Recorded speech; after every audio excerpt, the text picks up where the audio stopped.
Then Shabda Pramanam, if time permits, because the other 7 are not so important for us, because our goal is to come to Shabda Pramanam. I'm also telling you that. Our goal is to finally, because what is the uh, title of our course? It is Shastra Pramanam. So we have to prove that. So the other pramanas, we will not be spending as much time as we spent on Pratyaksha Pramanam yesterday. I will also explain to you Anumana Pramanam and Shabda Pramanam today. And if time permits, I would like to discuss the remaining 7 pramanas also.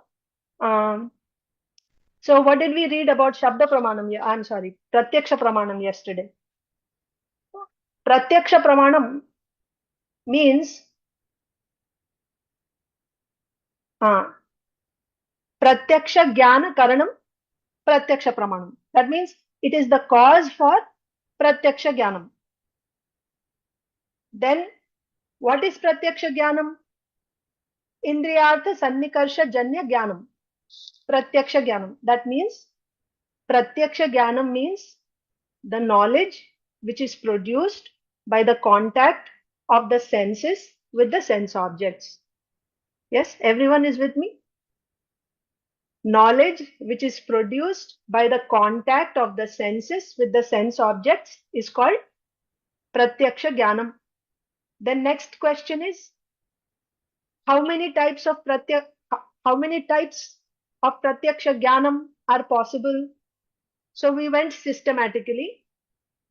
Pratyaksha Jnanam means knowledge produced by the contact of the senses with sense objects. So how many senses do we have? We said we have 6 senses. On what basis we said we have 6 senses? Manas shashtani indriyani prakritistani karshati. Krishna says in Bhagavad Gita. Manaha shashtani indriyani. Shashtani, 6 senses including the mind. So we have 6 senses. So with 6 senses, 6 types of Pratyaksha Jnanam are possible.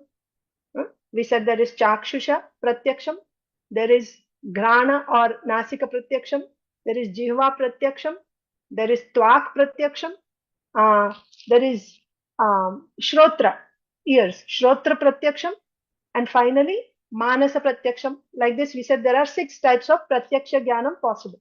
Okay. Then we said that we looked at what are the defects.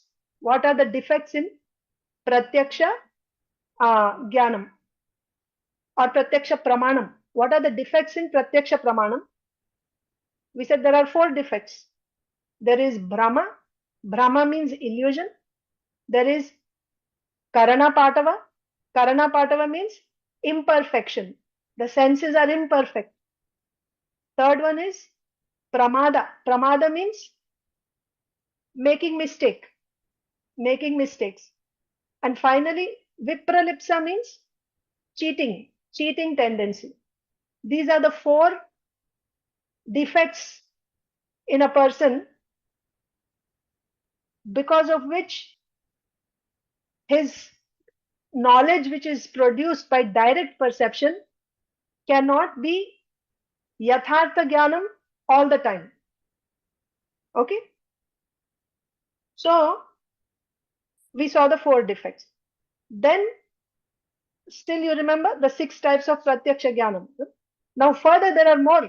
Those 6 types are further of, further branches. Then we looked at the mechanism, how this Pratyaksha Pramanam takes place. So in order to look at the mechanism, we saw who are the players in this Pratyaksha, how this Pratyaksha Jnanam is produced. Who are the various players in this? So we said there is the senses, then you have the mind, you have buddhi or intelligence, then you have ahankara, chittam, and ultimately there is atma. What is the function of senses? Senses come in contact with sense objects. They grasp the sense objects. Then after grasping that, they send that image to the mind. What type of image is sent to the mind? With no attributes. Simply that It is called nirvikalpaka jnanam. Nirvikalpaka jnanam means no qualities are said, whether it is white, black, big, small, fragrant, or nothing, no attributes, just that something is there. That message is sent by the senses to the mind. So there, the knowledge that is produced at this stage is called nirvikalpaka jnanam. Now, this mind, so what is the function of the mind? At this stage, the mind is just going to send that message further. It will pass it on to the next door neighbor. Who is that? Intelligence. Intelligence. Okay? Buddhi. So what? So the function of mind is sankalpa, vikalpa. So that will come later on. Now the message is sent to Buddhi. What is Buddhi's function?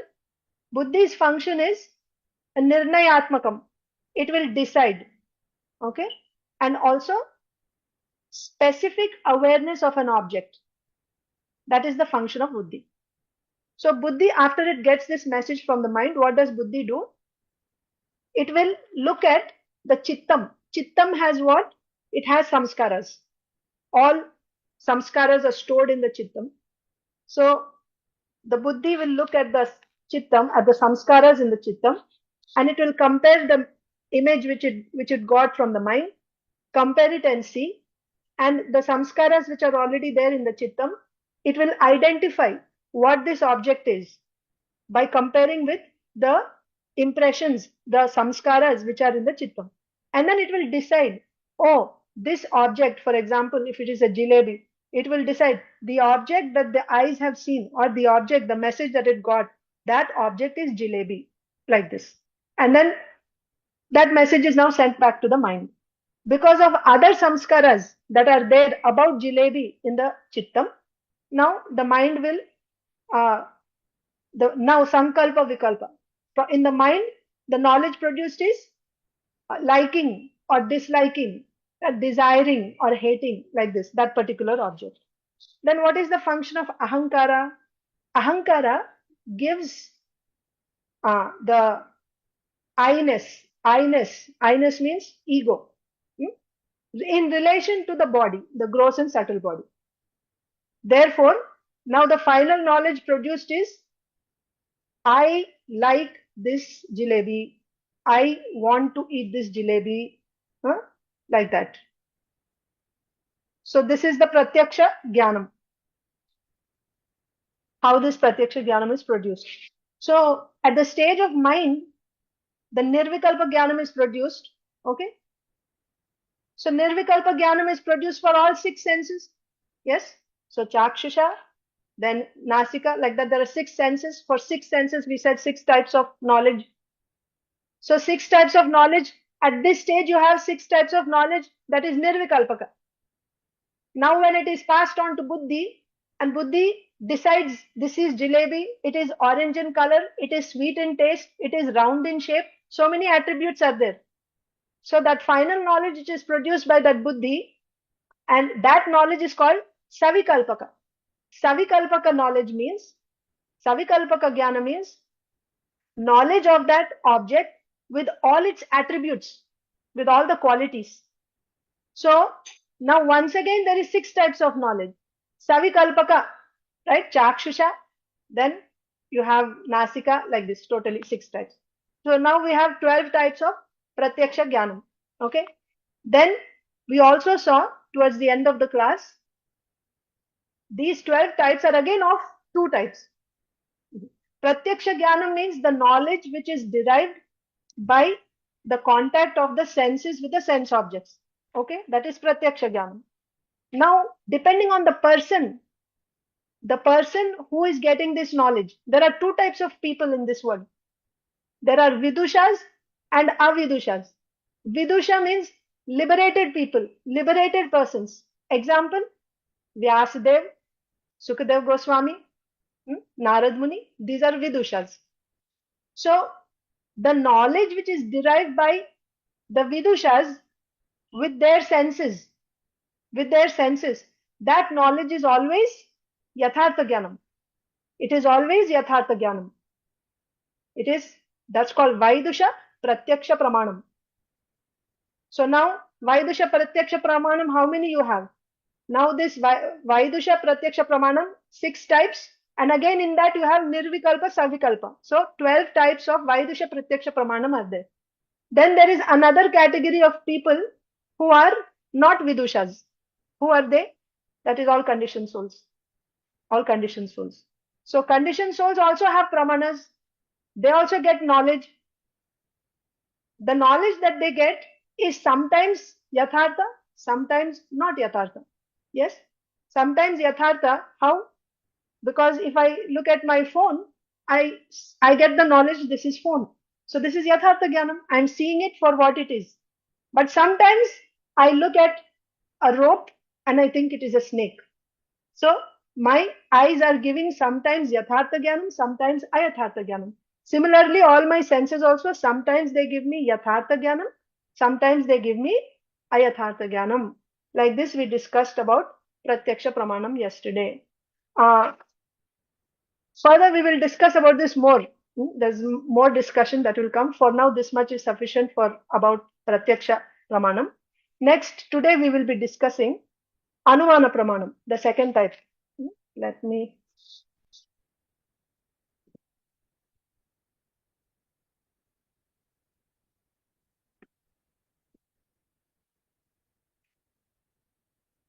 I am not able to find my XP pen today.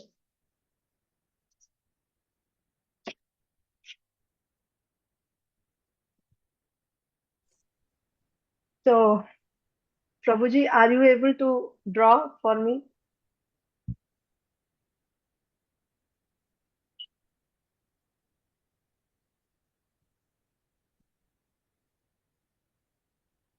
You can take my pen. Okay. Shall I send it?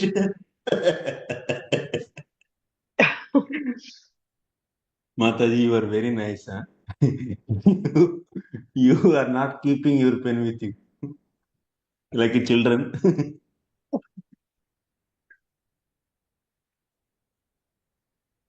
So I'll just start. Meanwhile, I look before class. I just. Ask your daughter to look. Okay. You got it?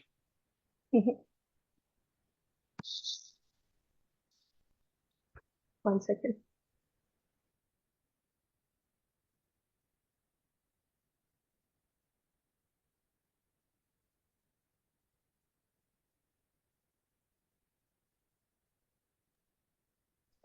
She's looking. Meanwhile, I will just explain, and once we get the XP pen, I will draw again. Okay? We'll just start. Okay. Anumana Pramanam. Anumana Pramanam means anumiti jnanam karanam. Iti Anumana Pramanam. That means Anumana Pramanam is the one that causes anumiti jnanam. Anumana Pramanam is the one that produces, that causes anumiti jnanam. Okay? Just like we said, pratyaksha pramanam means that which causes pratyaksha jnanam is pratyaksha pramanam. Similarly, anumana pramanam means that which causes anumiti jnanam is anumana pramanam. So now we have to understand what is anumiti jnanam. What is anumiti jnanam?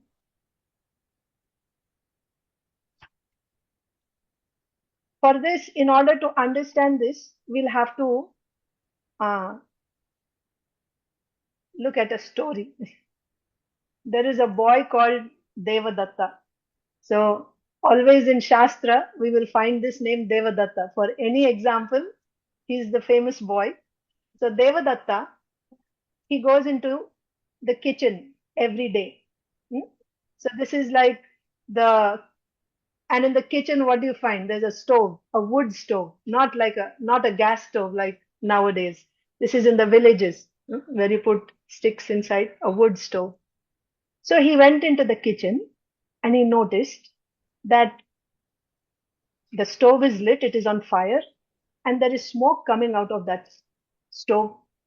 He goes every day in the kitchen and he sees there is smoke coming out of fire. So he observed this. He noted that smoke comes from fire. Smoke comes from fire. Then he went to some other place. He went to Goshala. Goshala. In Goshala, they set fire to wet hay, grass, wet hay. Hay is dry grass, so when it is wet, they set fire to it. Why? It produces a lot of smoke, and that smoke drives away mosquitoes. So when he went to Goshala, there also, this Devadatta noticed that smoke is coming from fire. Smoke is coming from fire. Later on, he noticed in another place, in winter time, when they sleep at night, it is very cold. So in villages, they keep campfire. So there also, from the campfire, and they sleep around, so it will keep them warm in the cold. So he noticed from campfire also smoke is coming. So then from his experience in the kitchen, looking at the wood stove in the kitchen, from the fire, from the smoke in the Goshala, and also from the smoke coming from fire in the campfire, he came to a conclusion. He made a rule. He made a rule in his mind that smoke comes from fire. Because this is not only in one place. He's seeing it repeatedly again and again. Whenever he's seeing smoke, he's seeing the cause for that smoke is fire. Wherever there is smoke, there must be fire. This is the rule he made. Yatra yatra dhumaha tatra tatra vahini. Dhumaha means smoke, vahini means fire. Wherever there is smoke, there must be fire. He formed this rule in his mind. This rule is called vyapti jnanam. Vyapti jnanam. Okay, vyapti jnanam. Now, one day, this Devadatta went to a hill, like a mountain, a small mountain, near his village. He was standing in front of a hill, and there he saw some smoke coming out from that, on top of that hill. He saw smoke coming. As soon as he saw that smoke, he immediately remembered the smoke he saw in kitchen and in Goshala and in other places. And he also remembered the rule that he had formed in his mind. Whenever there is smoke, there must be fire. Devadatta is not seeing fire on the hill. He's only seeing smoke. But he applied that rule which he had formed earlier by his observation in different places. By his observation, the rule that he had formed, he remembered that rule in this new place, this hill. He's seeing only smoke. He's not seeing fire. But by applying that rule in this place, he got this knowledge. What is that knowledge? Because there is smoke on this hill, there is fire on this hill. So what is the knowledge that he got? This hill has fire. There is fire on this hill. The knowledge that he got is called anumiti jnanam. This knowledge is called anumiti jnanam. And in English, you can say this is the knowledge derived by inference. Inference. He is inferring that there is fire. He has not seen the fire. This is not pratyaksha jnanam. Pratyaksha jnanam would be when you would see fire and then you know there is fire. He didn't see fire, but he's getting knowledge that there is fire. How he's getting this knowledge? By applying his vyapti jnanam. What is vyapti jnanam? Vyapti jnanam means the relation between two objects in this material nature. How he understood this relation? By observation. That observation is his direct perception. Yes? So he observed two objects and the relationship. He formed a rule. He formed a rule by observation. He formed a rule called vyapti jnanam.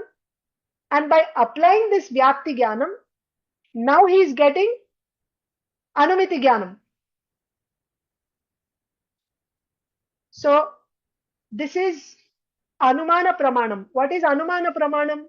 Anumana pramanam means applying vyapti jnanam to get anumiti jnanam.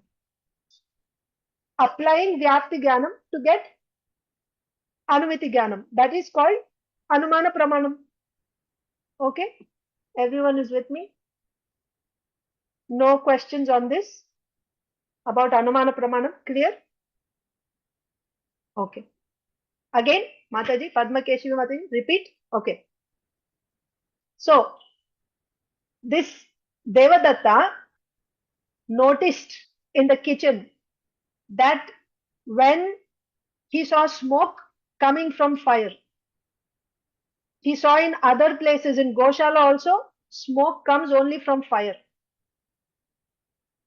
And then he saw in the campfire also, smoke is coming from fire. Oh, one more thing I have to tell you here. He saw smoke is coming from fire. So he made a rule. What is the rule he made? Wherever there is smoke, there must be fire. That means smoke cannot come in any other way. Smoke is possible only when there is fire. That is why whenever you see smoke, it means there is fire. This is the rule he formed based on his observation. Mataji, Padma Mataji. Yes, Jai, thank you. Okay. Now there's one more thing. Can you say the same thing in the reverse order? That wherever there is fire, there is smoke. Can you say? No. For that also we have to give example. In a factory, karkhana means like the welding place, right? Or where they, where the metal is, the welding shop. So iron is put in fire. That iron becomes red hot and then it is molded into implements. They make axes and spades like that. That iron, when it is in fire and when it becomes red hot, that is also fire. Iron is red hot, it is fire now, but there is no smoke produced. That means in this case, fire is there, but there is no smoke. One example. Another example, all of us use gas stoves. Most of us, I guess, use gas stoves in the kitchen. Do you see smoke coming out of the fire? No. In a gas stove, there is no smoke coming from fire. So this tells us that there is a possibility that there can be fire without smoke. Fire can be present without smoke. But can smoke be present without fire? Can you ever see smoke without fire? Can you see smoke without fire? There is no fire, but there is smoke. No, it's not possible. Smoke is produced only because of fire. Manjari Mataji, you're with me? When there is fire only, smoke is produced. If there is no fire, no smoke. Yes, please be patient, Priyal Mataji. Yes, that's where we are going. Our direction is going to Shastra Pramana only. But that is why when we study systematically, removing all possibilities, then there won't be any doubt in your heart why you have to believe only Shastra. If you jump very quickly to the conclusion, yes, this is the highest pramana, there will be so many doubts in the heart which are not answered, right? Then after going there, because you have these doubts, again you will come back to these doubts. Why this is not possible? Why that is not possible? Jai, thank you. Continue. So, what did we see in Anumana Pramana? Anumana Pramana means by observation, you make a rule. Okay? And that rule you apply in newer places and you get knowledge. Example is Yatra Yatra Dhumaha Tatra Tatra Vahini. Wherever there is smoke, there is fire. This is a rule formed by Devadatta. And when he went to the hill, when he went to the mountain, he saw smoke on the mountain. He applied that rule. Wherever there is smoke, there must be fire. Now he is seeing smoke. He is not seeing fire. But applying his vyapti jnanam, that rule, now he got knowledge. There is fire on this mountain. Clear? Okay. Just one point to be mentioned here is that whatever knowledge that the scientists are giving us, whatever technology we have in the world today, whatever we study in books today, what is the basis of that? It is pratyaksha and anumana pramana only. Whatever knowledge we are being given through the scientists and all the technology, that knowledge is coming from pratyaksha and anumana pramana. For example, we take Newton's laws. You know how Newton made the laws? First of all, he saw an apple fall down from the tree. He observed. Apple is always falling down. It's not going up. Like this, he noticed many other things. They're always falling down to the ground. They're not going up. By this observation, he formed a rule. The law of gravitation. Everything is pulled down. He observed a rule which is already existing in nature. And then using this rule, applying this rule in various situations, now he is coming up with new knowledge. That is called anumiti jnanam. So various things that are created today, invented today, they are all based on the laws that were made by the scientists. And then later on, scientists, they accept the previous scientists' inventions and their laws, and they come up with newer and newer knowledge. But what is the root? The vyapti jnanam that he got is by his direct perception. So the root is in pratyaksha pramana. What did we say about pratyaksha pramana? Pratyaksha pramana has 4 defects. 4 defects. Brahma, karana patava, pramada vipralipsa. That means the knowledge produced is not always yathartham. It is not always right knowledge. Sometimes it is right, sometimes it is wrong. So can we rely on that knowledge? No. So we are not saying that it is wrong every time, but what is being said is you don't know if it is always right. You don't know when it is right, when it is wrong. So this much about this. So now this leads us to the next pramana. It is called Shabda Pramana. Shabda Pramana. Okay, first I will explain what is Shabda Pramana and then I'll tell you the connection. Shabda Pramana. What is Shabda Pramana? Again, the cause for Shabda Bodha and Shabda Jnanam is called Shabda Pramana. Just like Pratyaksha Pramana is the cause for Pratyaksha Jnanam. Anumana Pramana is the cause for Anumiti Jnanam. Similarly, Shabda Pramana is the cause for Shabda Jnanam. So now, what is Shabda Pramanam? Shabda Pramanam is said to be Apta Vakyam. Vakyam means what? Statement, sentence. Vakyam means a statement. Apta Vakyam means an authoritative statement. A statement coming from an authoritative person, an authoritative source. Apta Vakyam. Authoritative statement is called Shabda Pramanam. Now, what is a sentence, statement or sentence? What is a sentence made up of? It is made up of words. Pada Samuham, right? A group of words put together forms a sentence. What is the nature of these words? The word must have qualification. Not any group of words you can call statement. Even the word is actually a group of alphabets, letters, isn't it?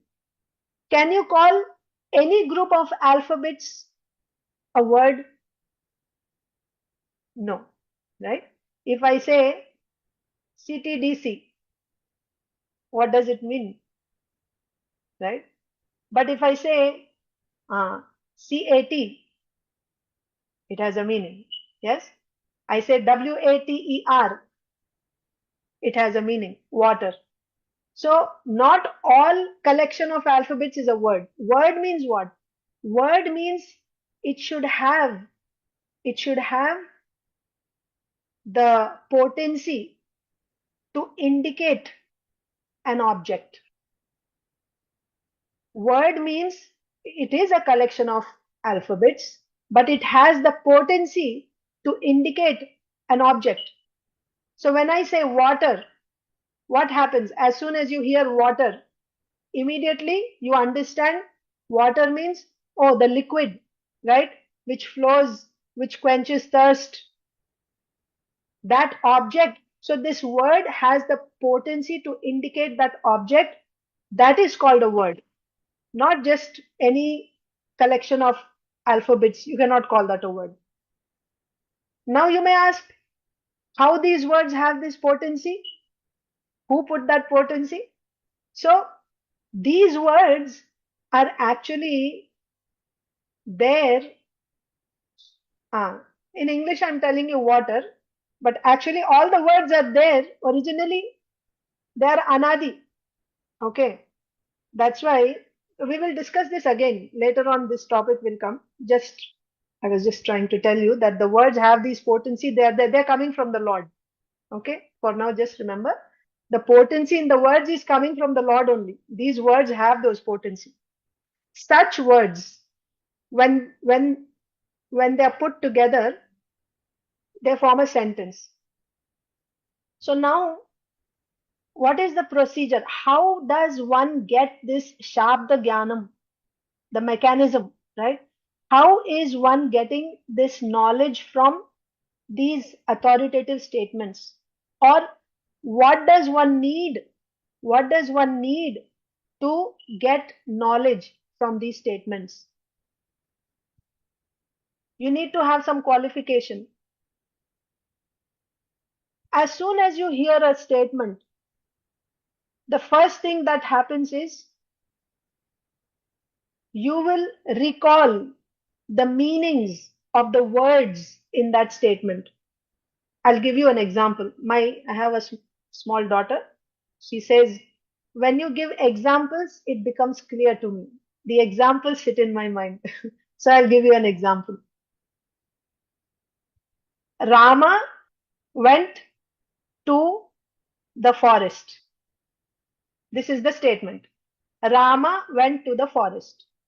So as soon as you hear this statement, what will happen? You should know Rama. Rama means, oh, Rama must be a person. Rama is a person. Okay. Went. Went means going, the activity of going to the forest. Okay. went to the forest. Forest is a place where there are trees. So Rama went to the forest. The first thing that happened is the words. You are recalling the meanings of those words. Rama went to the forest. The next step is you have to rearrange the sentence in a particular format so that you can understand the meaning of that sentence. So you have karta, kriya and karma. In this order you put the words. So subject, verb and object. If they are not in that order, after you hear that sentence, you rearrange the words in such a way so that you will elicit the meaning of that sentence. And then you get knowledge. Oh, Rama, a person named Rama went to the forest. You get knowledge. The knowledge that you get by hearing this statement is called Shabda Jnanam. Okay? I'll tell you one more time. What is Shabda Pramanam? Shabda Pramanam means a statement, an authoritative statement. Shabda Pramanam means an authoritative statement. What is the cause for Shabda Jnanam? Shabda Pramanam is the cause for Shabda Jnanam. What is Shabda Pramanam? An authoritative statement. Then next we said, what is a statement? Statement means it is a group of words. And what are those words? These words are a group of alphabets, but the words must have the potency to indicate a particular object or an action. It can be an action also, like going, it's an action. So that word must indicate, right? It should have the potency to indicate an object or an action. Then when you hear such a statement, what is the prakriya? What is the procedure that is happening inside you? First, you will recall the meanings of the words, and then you will rearrange the words of the sentence in such a way so that you will understand the meaning of that sentence. And finally, that knowledge that is being given by that sentence is born in you. It is produced in you. Now you get the knowledge. This is called Shabda Pramana. So don't confuse Shabda Pramana with Shrotra Pratyaksham. Shrotra Pratyaksham is because generally Shabda, when you say Shabda means sound. So you think Shabda Pramana means by hearing the sound you're getting some knowledge. But Shabda can have different meanings in different contexts. Here when you say Shabda Pramanam, Shabda means the sentence, the statement, not just sound. Shabda means the statement, and that to an authoritative statement. So from Shabda Pramanam, you are getting Shabda Jnanam. What are we trying to understand here? We want to know the 10 different ways in which you can get Yathartha Anubhava Jnanam. One way we saw was Pratyaksha Pramanam. Second way we saw was Anumana Pramanam, by inference. Pratyaksha Pramanam means by direct perception. Now Shabda Pramanam means by what? By hearing the statement, recalling the words of the meanings of the words, rearranging the sentence and getting knowledge. This is Shabda Pramanam. By this, so Shabda Pramanam is the sentence. Shabda Bodha means the procedure of, this recalling the meanings of the words and then forming, rearranging the sentence. And finally, the knowledge that is produced is Shabda Jnanam. So there's much more to be discussed in Shabda Pramanam. We will discuss it again, certainly. But just let me connect the two. The previous Pramanam was Anumana Pramanam. I said there that the knowledge which is given to us by the scientists is rooted in, it is coming from Anumana and, Pratyaksha Pramanam. Shabda Pramanam, it is not only when you hear, it is also when you read. Reading is also sentences. We read from books, don't we? That is also Shabda Pramanam. You read a sentence with words and you understand the meaning. That is also Shabda Pramanam. Shabda Pramanam. Whether you hear or you read, Shabda Pramanam. Okay. So now you may say, if getting knowledge by reading a sentence from an authority, by reading an authoritative sentence, if you're getting knowledge, if that is Shabda Pramanam, we are reading so many books. Why that is not Shabda Pramanam? You can ask, right? You read your science books, social studies books, economics, so on and so forth. That is also Shabda Pramanam, is it or not? By definition, can you call it Shabda Pramanam or not? Yes, why not? From what we discussed, if Shabda is, so okay, you may say, then who is the authority there? So authority can be relative, but the point here is, that is also Shabda Pramanam. It is also Shabda Pramanam. Because you're getting knowledge from sentence. But what is the root? What is the source of that Shabda Pramanam? That sentence is coming from where? That information is given by a scientist who got that knowledge using his pratyaksha anumana pramanam. The shabda which is rooted in pratyaksha and anumana pramanam, it is shabda, but it is rooted in pratyaksha and anumana pramanam. Pratyaksha pramanam is coming from senses, and senses inherently have defects in them. Because pratyaksha pramanam has defects, and based on that pratyaksha anumana pramanam is formed, right? Based on pratyaksha vyapti jnanam is formed. Using that vyapti, anumiti jnanam is produced. Now that anumiti jnanam is passed on to us in books, generation after generation. And reading those books, we are getting shabda jnanam. But the root of this shabda jnanam is in pratyaksha pramanam. So therefore, this has defects or not? You're all with me? It has defects because it is rooted in pratyaksha pramanam. And pratyaksha pramanam means the senses. Senses have defects in them inherently. Therefore, this shabda jnanam which we are getting from the books given to us by various economists, what else? Scientists, all types of books that we read.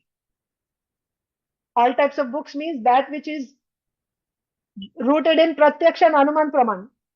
This shabda, although it is shabda pramanam, still it is not giving us only yathartha jnanam all the time. That is to be noted. Okay. I promise tomorrow I will get my XP pen. They could not find it today, so I will just continue like this. But luckily, this one does not need so many drawings. You'll be able to follow. Okay. Next, we'll go to the next pramanam now. As I said, these three are very important. Pratyaksha, Anumana, Shabda Pramanam. We will be revisiting them again and we will be discussing more points. The first round, I'm just going in a simple way so that you grasp the idea. Acha. Recalling, rearranging, and then you get the knowledge. That's all. By rearranging the sentence, you get the knowledge. That knowledge you get is called Shabda Jnanam. Karta, Kriya, Karma, you're asking. Okay. So that is the way in which, like you say, Rama went to forest. Rama is Karta, went is Kriya, forest is Karma. So sometimes the sentence may not be in that order. Just like you see Sanskrit and English, or even in Telugu or Hindi and English, the order is different. So you have to rearrange it in a way which will give you that knowledge of that sentence. So you hear the words, you rearrange it in a way so that you'll get the knowledge. That's called rearranging the words. And finally, the output of that is you'll get Shabda Jnanam. Okay? Revati Mataji. All right. Jai. Okay. So now next we'll go to the next Pramanam. Shabda Jnanam. Yeah, we'll discuss more afterwards. Now let's go to upamana pramanam, fourth one. Upamana pramanam. Upamana pramanam is the cause for upamiti jnanam. Upamana pramanam is the cause for upamiti jnanam. Then what is upamana pramanam? Upamana pramanam, you are familiar with the word upma, not the prasad upma, but comparing, seeing similarities. Yes, seeing similarities. So, upamana pramanam is also called sadrishya jnanam. Sadrishya jnanam. Upamana pramanam is also called sadrishya jnanam. This sadrishya jnanam is the cause for upamiti jnanam. To understand this, again I will tell you a story. Once there was a boy called Devadatta living in a village. So he goes to school. He went to school, and at school his teacher told him, "My dear boy, there is an animal called Nilgai in Hindi. In English you call it a blue buck or Nilgai. In Telugu you call it Manubotu. So whichever you are familiar with. But the boy never saw this animal. He's just hearing for the first time. The teacher said, there is a animal called Nilgai. It looks just like a cow.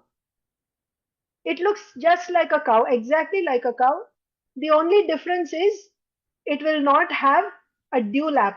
Dewlap. You know, the cows have this dewlap. Ganga dolu, they say in Telugu. Dewlap. So, this animal looks exactly like a cow, but it does not have a dewlap. And this is called Nilgai. Where do you find this Nilgai? In the forest. Okay.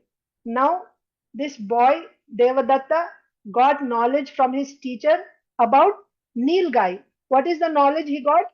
Nilgai is similar to cow. It looks just like cow. Similarity. The only difference is Nilgai does not have a dewlap. Cow has a dewlap. One day, this Devadatta happened to be in the forest, and he sees an animal in front of him which exactly matches the description given by his teacher. It looks just like a cow, and it does not have a dewlap. So what did this boy do? When he saw this animal, he remembered the sadrishya jnanam which was given by his teacher. What he learned? Nilgai is an animal that looks just like a cow, but it does not have a dewlap. And now he's seeing this animal is also looking just like a cow. It does not have a dewlap. So what knowledge does he get? This animal is a nilgai. This is a nilgai. The object, the animal that is in front of me is a nilgai. This knowledge that he got is called upamiti jnanam. So now you tell me, what is the cause for upamiti jnanam? One person, just raise your hand and tell me. What is the cause for upamiti jnanam? Yes, Manasvi. Go ahead. Mataji, the cause of the upamiti jnanam is the past knowledge, the memory of the past knowledge told by the teacher which we have in our mind. What is that knowledge? That knowledge is about the Nilgai. Like how it's about the description of the Nilgai. The similarity. That's why upamiti, remember, this is very, just like the anumana pramanam, correct, good. But there it is the similarity, okay. So, cow is similar to nilgai. That is sadrishya, similarity, sadrishya jnanam, okay. So, the cause for the knowledge that is getting now is the sadrishya jnanam, the knowledge of similarity between two objects, which he heard before. So that knowledge of similarity is what is producing the knowledge that this animal in front of me is Nilgai. So this is also one type of anumana pramanam only. You saw in case of Devadatta when he went to the hill, he used his vyapti jnanam. So this is also one type, but it is slightly different. Here you are using similarity. That's all. So you can say upamiti jnanam is also a type of, you can say. Okay. So this is upamana pramanam. Anyone has any question about upamana pramanam? Are you clear about upamana pramanam? Yes, Mataji, Shampriya Mataji.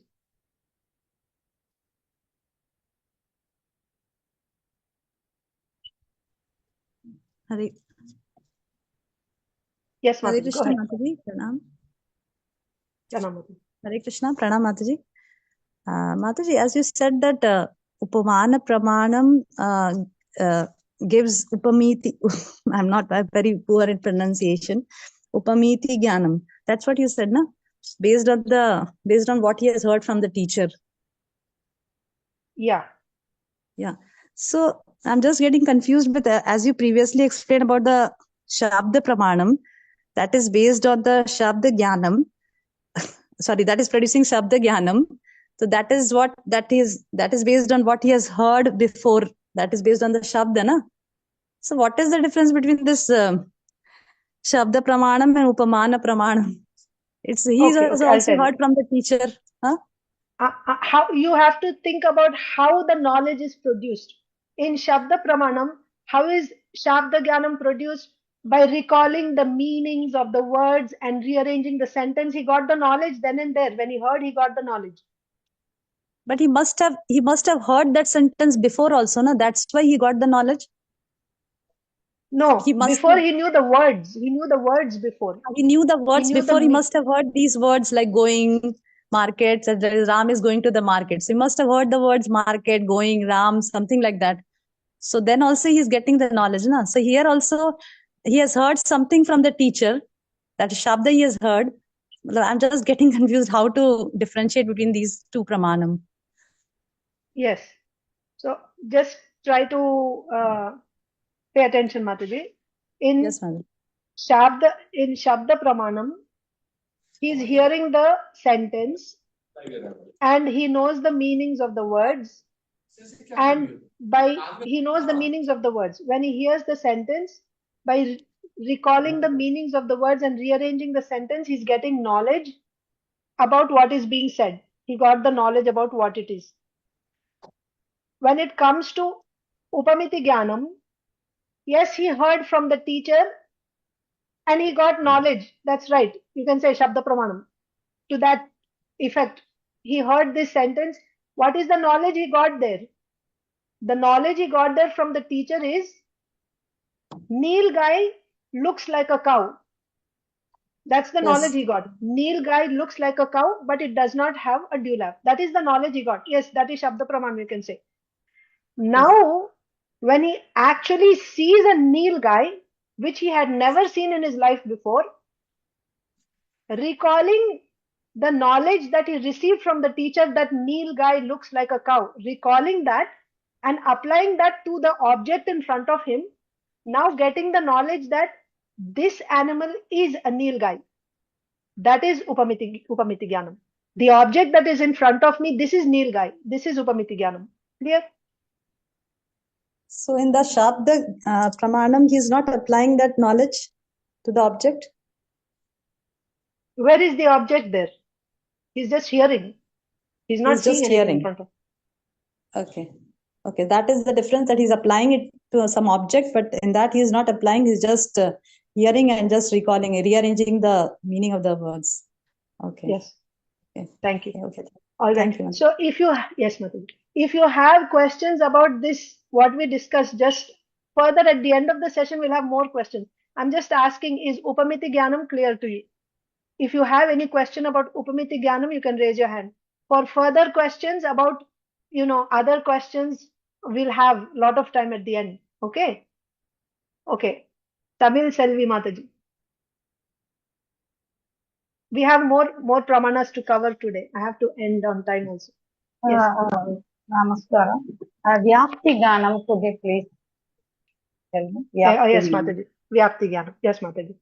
Vyapti Jnanam means there is a cause and there is an effect. Okay, there are two objects in nature.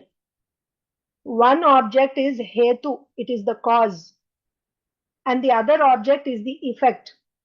So if I give you an example, it will be easy to understand. Smoke. Smoke is the cause to conclude that there is fire. That means there's a relationship between cause and effect. Relationship between two objects.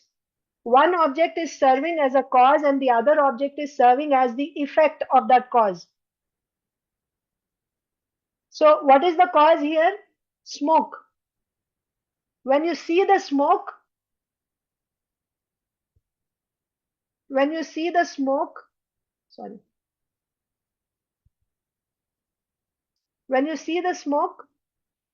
you get the knowledge that there is fire.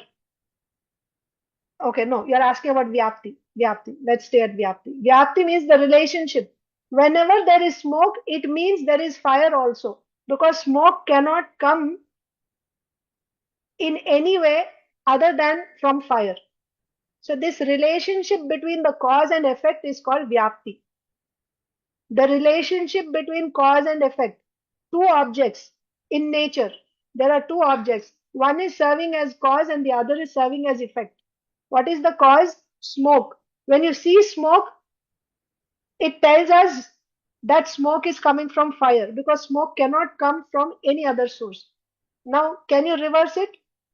When you see fire, you may ask why you're taking only smoke as cause, we'll take fire as cause.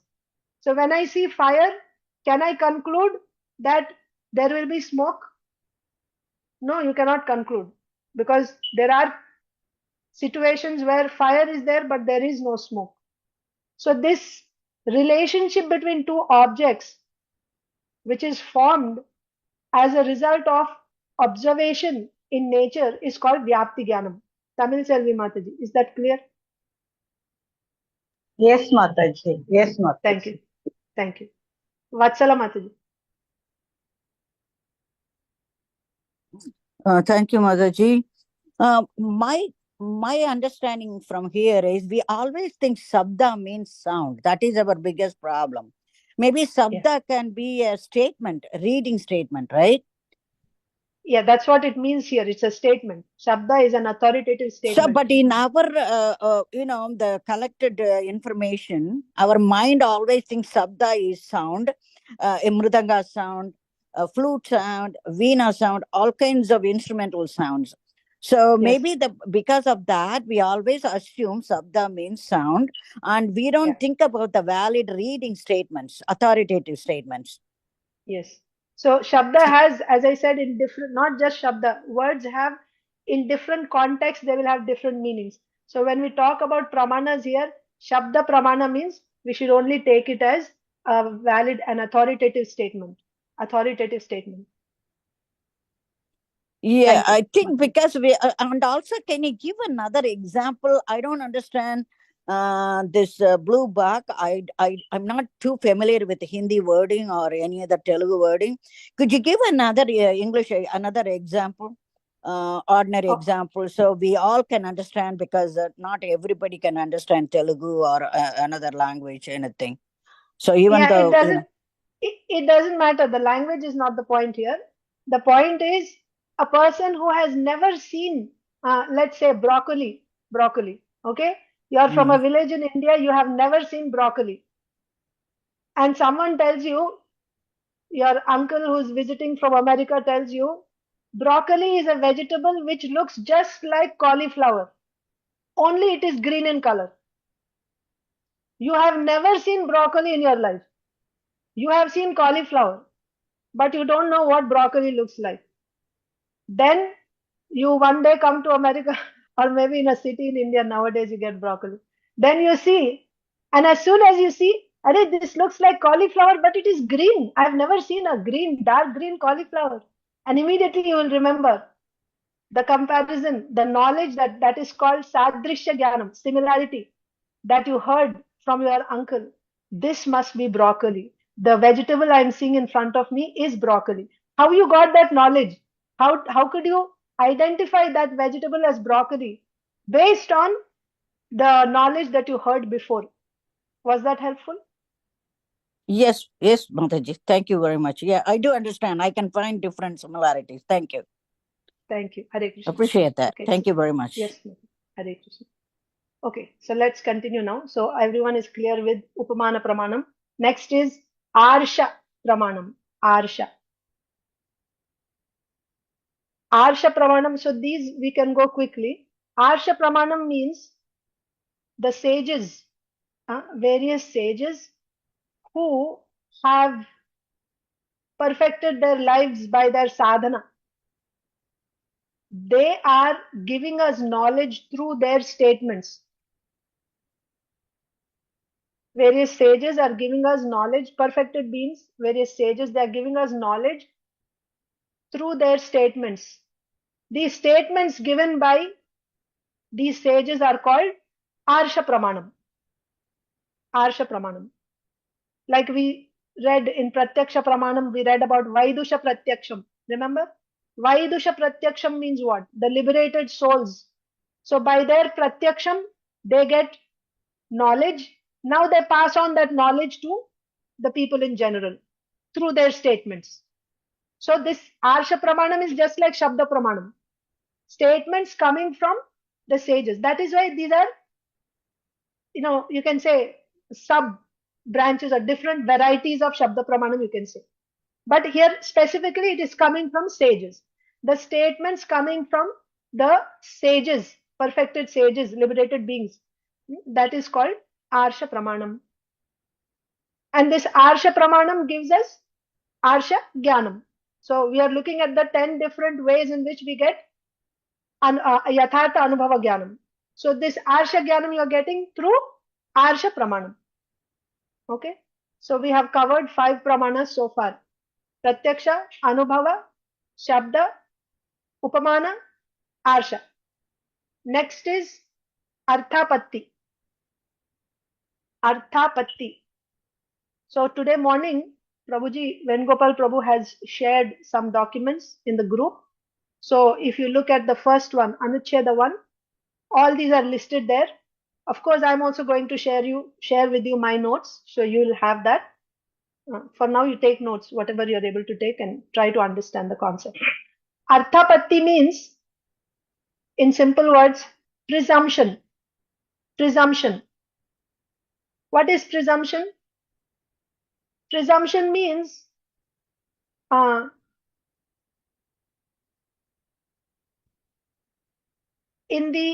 so if there are different possibilities or probabilities of an action to take place. Okay, so one action is taking place and there are, let's say, 10 probabilities, 10 possibilities for that action, for the accomplishment of that action, there are 10 possibilities. If you know for a fact 9 of them are removed, it's not possible, right? 9 of them are not possible. You are not seeing the cause for that action in front of your eyes. But because 9 of them are nullified, you will presume the cause for this action is the 10th one. You are presuming. I will give you an example, then you will understand better. There is a boy called Devadatta. Devadatta is healthy, strong. He's a nice, stout boy. And Devadatta, we know that Devadatta does not eat during the day. Nobody ever sees Devadatta eating in the day. Still, he's strong and healthy.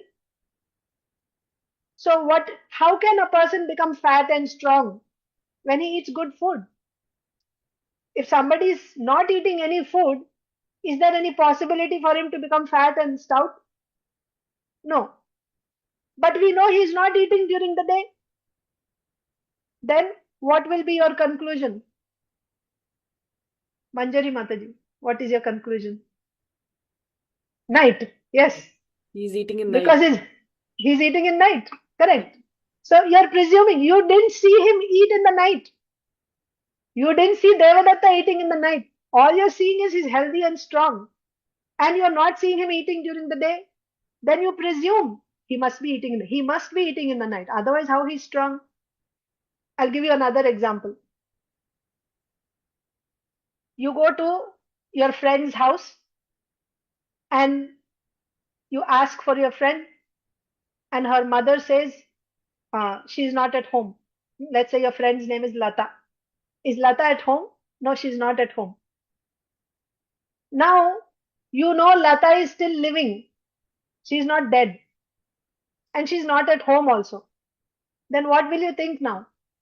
If she's not at home means she's somewhere else, right? Maybe she's in the market, maybe she's in school, maybe she went to some dance, class somewhere, but she's not at home now. You don't know where she is, but you're presuming that she's somewhere. She's not here means she's somewhere else. This presumption, that means you're getting the knowledge. Lata is in some other place. She's there in some other place. How you're getting this knowledge? By arthapatti. So you understand arthapatti? Arthapatti means in the absence of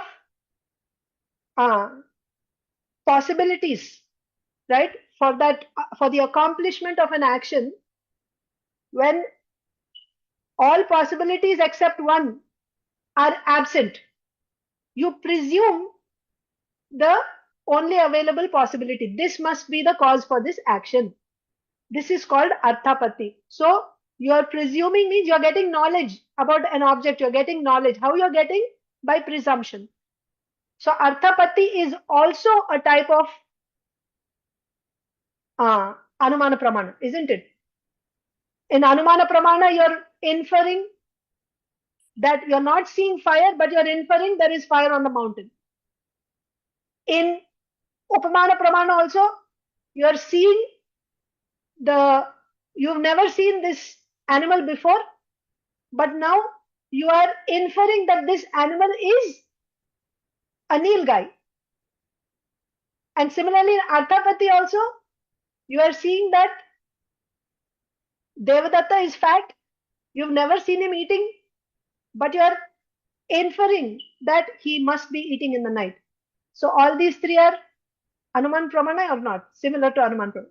There are slight, specifics given in each. In Upamana Pramana, it is Sadrishya Jnanam, similarity. In Arthapatti, all other possibilities are removed. So you are presuming a particular possibility. But the main thing is that this is also like Anumana Pramana. Okay, next Pramana. So we did 6 so far. Next one is Aitihya Pramana. Aitihya is like, itihas means history, like that. Aitihya means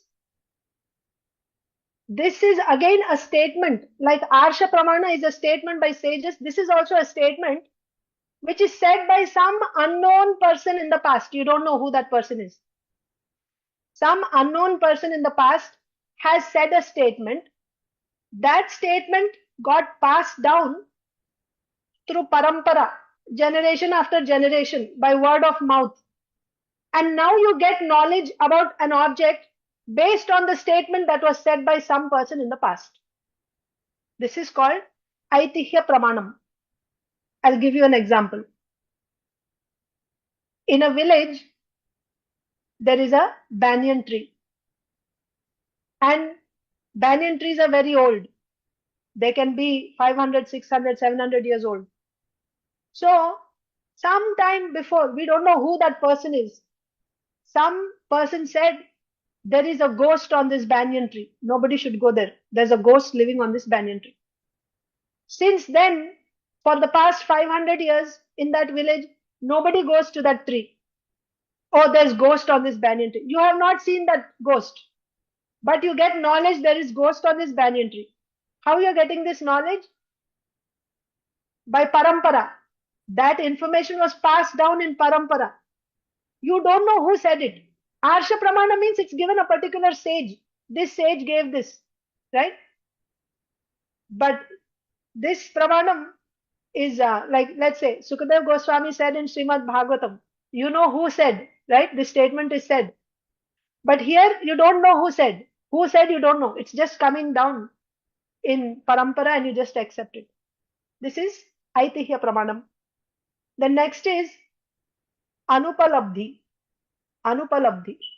Anupalabdhi pramanam is also called abhava. Abhava pramanam or anupalabdhi pramanam. I'll tell you before explaining. In this case, I'll first show you the picture. On the table, on your desk, on your table, there is a book. You are able to see the book. Yes? There is a book on your table, you are able to see. Now, the next day you come and the book is not there on the table. Okay? When the book is not there on the table, you are getting knowledge of the absence of the book. You are getting knowledge about the absence of the book. How are you getting the knowledge about the absence of this book? Because your pratyaksha, what's your pratyaksha? Your senses. In this case, your eyes. Your eyes have the capacity to perceive that object, the book. And now your eyes are not able to perceive it. Your eyes can actually, they have the capacity to perceive that book, to see that book. Now your eyes are not getting that perception. That means they're not seeing the book. Your eyes not getting that perception is the cause for the knowledge that there is no book on the table. Everyone is with me? So this particular pramana is used by the Advaitins. Advaitins use this pramana. For them, absence of something is also accepted as a object, as a vastu. Something is not there, that is also accepted, like absence of something. That's why it is called abhava. Abhava means its absence. So when something is not there, that is also accepted as a vastu. So what is the cause for this knowledge of absence? What is the cause for the knowledge of this absence? The cause is not being able to perceive directly. Because your eyes are not perceiving directly, they are not able to perceive. That is the cause for the absence. Means you get the knowledge that this book is absent. How you are getting this knowledge? Because your eyes are not able to perceive. So, Padma Mataji, you are with me? Okay, good. Thank you. All right. So, this anupalabdhi and abhava pramana. So, what do you see in this? This is just the reverse of pratyaksha pramana. Think about it. Pratyaksha pramana means you are directly perceiving and you're getting knowledge. Anupalabdhi means because you're not able to perceive, you're getting knowledge of its absence. So, anupalabdhi is also a type of pratyaksha pramana, just in the reverse order. With me? Good. Okay. Now the remaining two are simple. Two more pramanas. One is called sambhava. Sambhava pramana. Sambhava. Sambhava means what? possible, right? Sambhava. So sambhava means when you have, it's called inclusion, right? Pramana. When you have 100 rupees, it is understood that you have 10 rupees. Because 10 is included in 100. So when you have 100 rupees, you get knowledge that you have 10 rupees also. Because 10 is included in 100. This is called sambhava pramana. Okay? Sambhava pramana. And finally, we have chesta. Chesta means symbols. Like this is a symbol, right? I ask you, do you understand? And you all go like this. This is a symbol. So when you show me this symbol, I get knowledge. Oh, they have understood. And if you do this, I get knowledge. Oh, they didn't understand what I'm explaining. Like that. So chesta means you get knowledge through symbols. Another example on the traffic signals, right? When there is green light, that symbol gives you knowledge. Go, drive. And if there is red signal, it gives you knowledge. Stop. You cannot drive. So you're getting knowledge from symbols. So the knowledge that you derive from symbols is called chesta pramana. In this way, we saw 10 pramanas. We saw pratyaksha pramana, anumana pramana, shabda pramana, upamana pramana, arsa pramana, arthapatti pramana, aitihyacpranam, anupalabdhi pramana, sambhava pramana, chesta pramana. We have 5 more minutes and maybe I'll just conclude this. So these 10 pramanas, as I told you, you can get knowledge only in these 10 ways. There is no possibility of getting any knowledge outside of these 10 ways in the entire creation. It does not matter which part of the world, which planet, it doesn't matter. In the entire creation, knowledge is possible only through these 10 pramanas. Now, Srila Jiva Goswami, so this we are taking this from Srila Jiva Goswami's Sarva Samvadini commentary on his Tattva Sandarbha. So Srila Jiva Goswami, how do you say? He condenses or boils down these 10 pramanas into 3 pramanas. So the 10 pramanas, he boils them down to only 3 pramanas. What are those 3 pramanas? Pratyaksha, anumana, shabda. How? Pratyaksha and anupalabdhi both will be considered as pratyaksha pramana. Yes? Pratyaksha and anupalabdhi. Anupalabdhi is what? The absence of pratyaksham. That is anupalabdhi. I explained to you. So those can be counted as pratyaksha pramana. Anumana pramana. Under anumana pramana, you will have upamana pramana. You will have arthapatti pramana. And one more. What is the other one? Arthapatti, upamana, chesta. Chesta also by symbols you are inferring. This is the knowledge. These 4 they come under anumana pramana.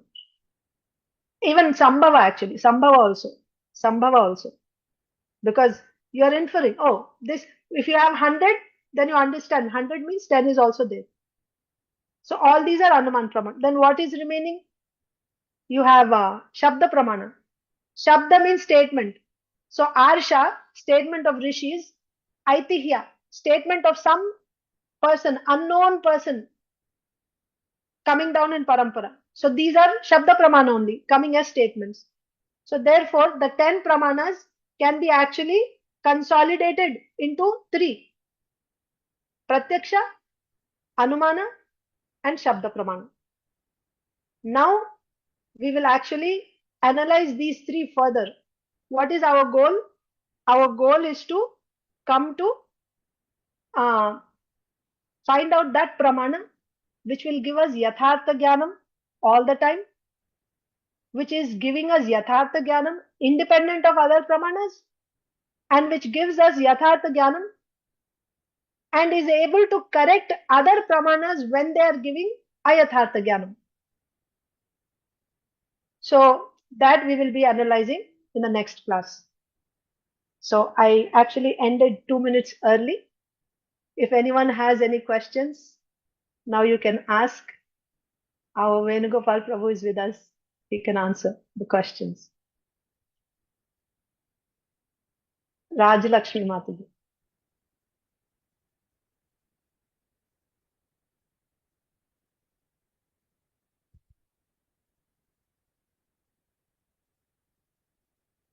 Unmute. Hare Krishna Mataji. Mataji, you were talking about pratyaksa pramana, under which upalabdhi also comes. Which is the other one, Mataji? And arsa and aitihyacpranam come under shabda pramanam. So all the remaining else comes under anumana pramanam. Is that right, Mataji? Yeah. So pratyaksha and anupalabdhi, they come under pratyaksha pramanam. Shabda pramanam, arsha and aitihya come under shabda pramanam. All the others come under anumana pramanam. Thank you, Mataji. Hare Krishna. Hare Krishna. Yes, Manasvi. Hare Krishna, Mataji. Mataji, Hare Krishna. can you repeat that sambhava one? I could not understand that. Okay. Sambhava means now you have 100 rupees with you. And when you have 100 rupees, you understand that I also have 10 rupees. I have 10 rupees. You get knowledge that I have 10 rupees. If somebody, okay, you have 100 rupees with you. If your brother asked you, Manasvi, do you have 10 rupees? What will you say? Yes, I have 10 rupees. How? Because in the 100 there are 10 rupees. So I can Yes. give 10 rupees, so I will have 90. Very good. So that is the thing. So when you have 100, you get knowledge that you have 10. How you got that knowledge? Because 10 is inside 100. It is there inside 100. This is called sambhava pramanam. Sambhava pramanam means included. It is included in that. So that gives you that knowledge. Sambhava jnanam, that I have 10. Clear? Yes, Mataji. Thank you so much, Mataji. Thank you. Hare Krishna. Where are you from? Manasvi, where Manasvi. are you? Unmute. Prabhuji, I am from Maharashtra. Wow, very nice. Keep it up. Keep Thank it up you. your enthusiasm. Thank you so much, Prabhuji. It's all by the grace of Lord Krishna, Prabhuji. Wow. Haribol. How old are you? I am 12 years old now, Prabhuji. Wow. What are you studying? Prabhuji, I've completed my Bhakti Shastri. Now I'm studying Bhakti Vaibhava. Wow. My God. Can you teach us? And I'm also a teacher for kids devotees from 2 years, Prabhuji. My God. Can you teach us Bhakti Vaibhava? No, Prabhuji, I'm still learning. Oh, very nice. So which class you study actually? 7th Normal class. 7th class, huh? Okay. Very nice to meet you and talk with you. Thank Thank you so you. much, Prabhuji. Same to you, Prabhuji. Hare Krishna. Hare Krishna. Vijaya Mataji. Vijaya Makineni.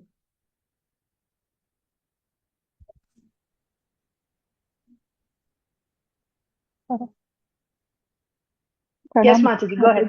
Pranam Mataji. Mataji, I have Sure. a question. There are the questions in the list. Every day you are sending that one. Do we have to answer those questions and we have to submit it back to you? Actually, I thank you for reminding me that. What happened is, see, there are participants from different parts of the world, and I'm here in America, and the class timings here are morning 8:30. There are many devotees here, ladies, Matajis, who are not able to attend live because they have to go to work at this time. And they are requesting, we also want to, be part of this. We attend after we come back from work, but we cannot get certificate. So I said, if you answer the questions and you send those answers to me, you will get a certificate. So they're actually doing it. That is one reason. But even for everyone else, when we are in school, at the end of each lesson, they give questions. When you answer those questions, it will reinforce your understanding. So if you can answer, it will be very good, but it is not required for you to get a certificate. If you have 80% attendance, you'll get a certificate. But if you answer it, it will be very good for you. Okay. So how can I send it back to you? Can you share me the email ID or something so that I can write that one and I can share to you? Oh, okay. You For can the WhatsApp answers. to me. Yeah, they're just sending me in WhatsApp. You can do that. Because in the group, that group is not allowing, only admins No, can send me. that. To Okay. me. You can send it to me. Sure, Mataji. Thank you. Oh, yeah. Hare Krishna. Ati Sundari Shampriya, Mataji. Shampriya Mataji is asking. Okay. Huh? You take. In the chat box, Shampriya Mataji is asking, explain Arsha Pramana again. Acha. Okay. Yes. Yeah, my chat is not open. I'll open it. Okay. Yeah. Arsha Pramana.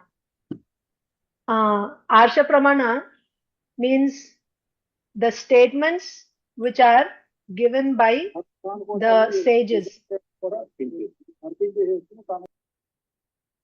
The statements given by sages, perfected sages who have perfected their lives by performing sadhana, and now when they are, so this is Vaidusha, by their Vaidusha Pratyaksham, these are sages who have perfected their lives, who are liberated. From their Pratyaksham, they get knowledge. That knowledge is Yathartha Jnanam. They are passing it on to us through their words, through their statements. That is called Arsha Pramana. So by that Arsha Pramana, by hearing those statements, whatever knowledge you get, just like Shabda Pramana, you hear those statements, and by doing, recalling meanings of the words, and then you get the meaning. So that becomes the knowledge that you receive through Arsha Pramana. Mataji? Shampriya Mataji? Okay?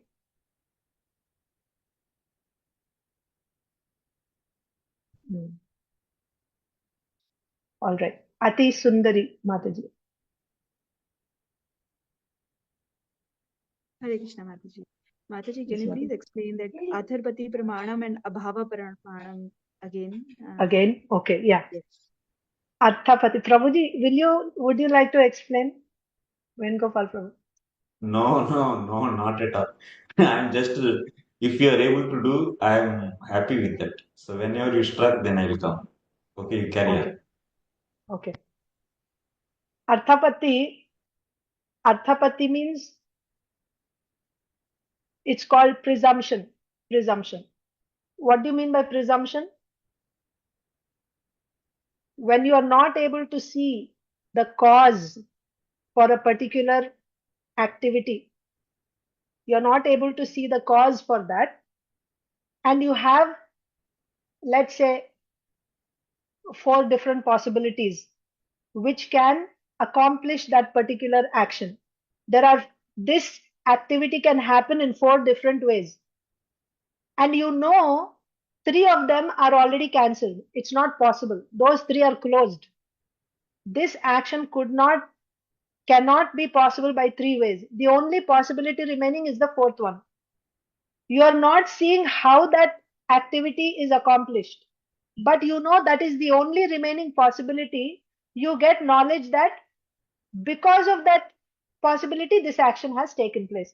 How you have come to this conclusion? Based on presumption. You have presumed. That's why I gave you the example of Devadatta, who is fat. He is fat, but he is not eating. There are only 2 ways. First of all, for someone to be fat, he must be eating.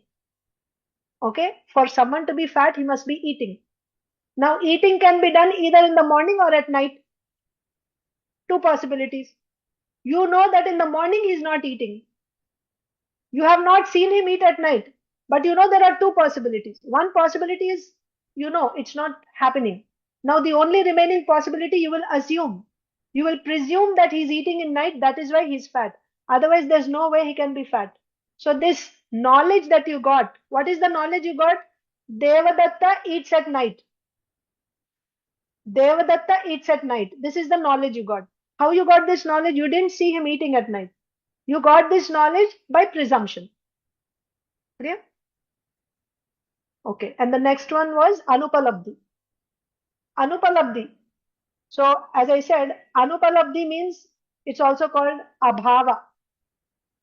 Unmute. You remain unmute, Mataji, unless you have some. Okay, Yeah. abhava and anupalabdhi is the same. Same, yes. Oh, So okay. you don't need explanation now. You know that? Okay, great. All right.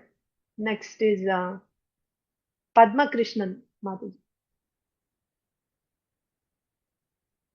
Hare Krishna Mataji, Dandavat Pranams. I Dandavat request Pranam. you to please repeat that Jiva Goswami, he boiled it down to three, that is Pratyaksha, Anumana and Shabda. So I would like to know that again. Yes, Mataji. So first, we have 10. So of the 10, Yes. I will tell you about the sets of each. What is Pratyaksha Pramana? Pratyaksha Pramana means direct perception. Knowledge. So you get knowledge, Pratyaksha Jnanam, by Pratyaksha Pramana. Factual knowledge. By direct perception, by the perception of the senses, you're getting knowledge. Pratyaksha Pramana means the senses. The senses are the cause for Pratyaksha Jnanam. Pratyaksha Pramana. This is Yes. So Pratyaksha Pramana means your senses. The senses are the cause for direct perception, for the knowledge you get, direct perception. Anupalabdhi means the knowledge that you get about the absence of something. How are you getting this knowledge? Opposite. Because it is the opposite of Pratyaksha Pramana, both of them are clubbed under the same category as Pratyaksha Pramana. Okay. Next category is, let's take Shabda Pramana. Shabda Pramana means a statement. And by recalling the meanings of the words and then rearranging the words, the knowledge that is produced is called Shabda Jnanam. Now, Arsha Pramanam means these are the statements given by sages. Statements given by sages are Arsha Pramanam. So same procedure will happen in Arsha Pramanam. You'll hear those statements, you'll recall the meanings of the words, and then you will rearrange the sentence and get knowledge. So Arsha Pramanam is also Shabda Pramanam. Yes. And similarly, aitihyacpranam is also statements only. The source, the origin of that statement, you don't know which person has given. Some person has given, we don't know. It's coming down in parampara. So the knowledge that you are getting is coming from those statements. So that is also Shabda Pramanam. Okay. So in Shabda Pramanam, you have three. Shabda Pramanam, you have Arsha, Aitihya. Okay. So now what is remaining? You have four more remaining. Okay. Yeah, four remaining. So in that four, one is Anumana Pramanam. How do you get Anumana Pramanam? Anumana Pramanam means inference. Your inference. Yeah, inference. You're not seeing directly, but by inference, you're getting knowledge about an object. So let's take arthapatti. You're inferring that Devadatta is eating at night. You have not seen him eat at night. Then the other one is sambhava. Sambhava, you're not seeing $10 in your hand. You have only $100. But you're inferring that I have $10 because within that 100, 10 is there. That is inference also. Yes. Similarly, chesta. Chesta is a symbol.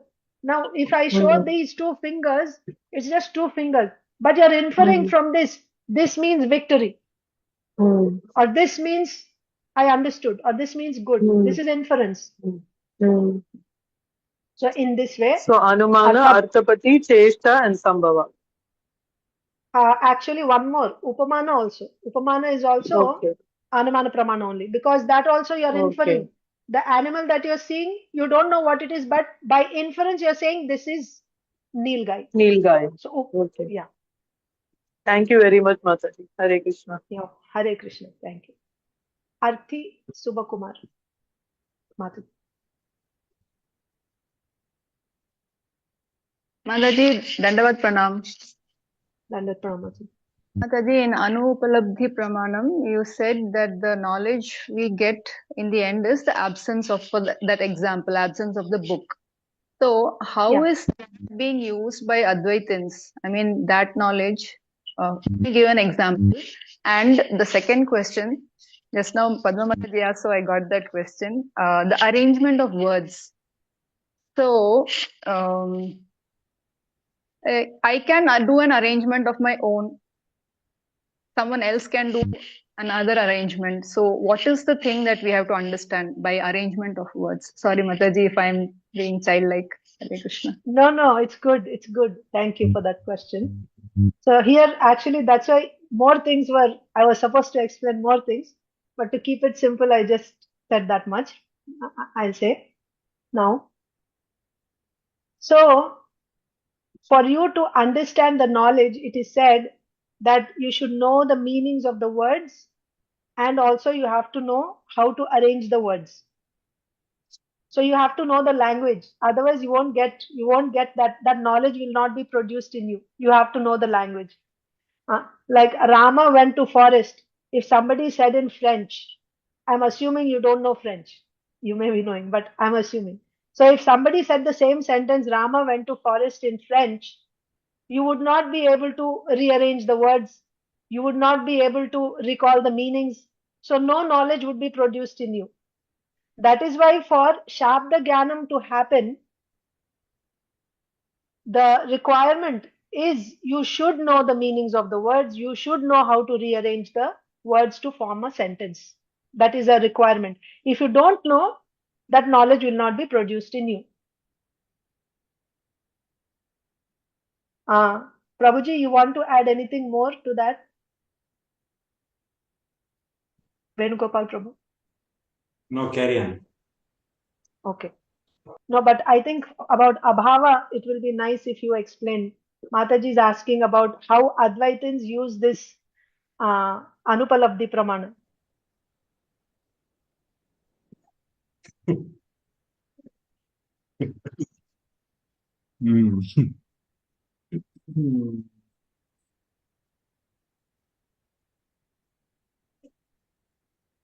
Anupalabdhi, actually, Advaitins, they use 4 pramanas. So, Shabda, Pratyaksha, Anumana, Shabda Pramana, actually. Advaitins, they use Anupalabdhi. What is the context, Mataji? I also forgot. Acha. No, Prabhuji, that ghatakash, so that the absence of a pot, right? Abhava.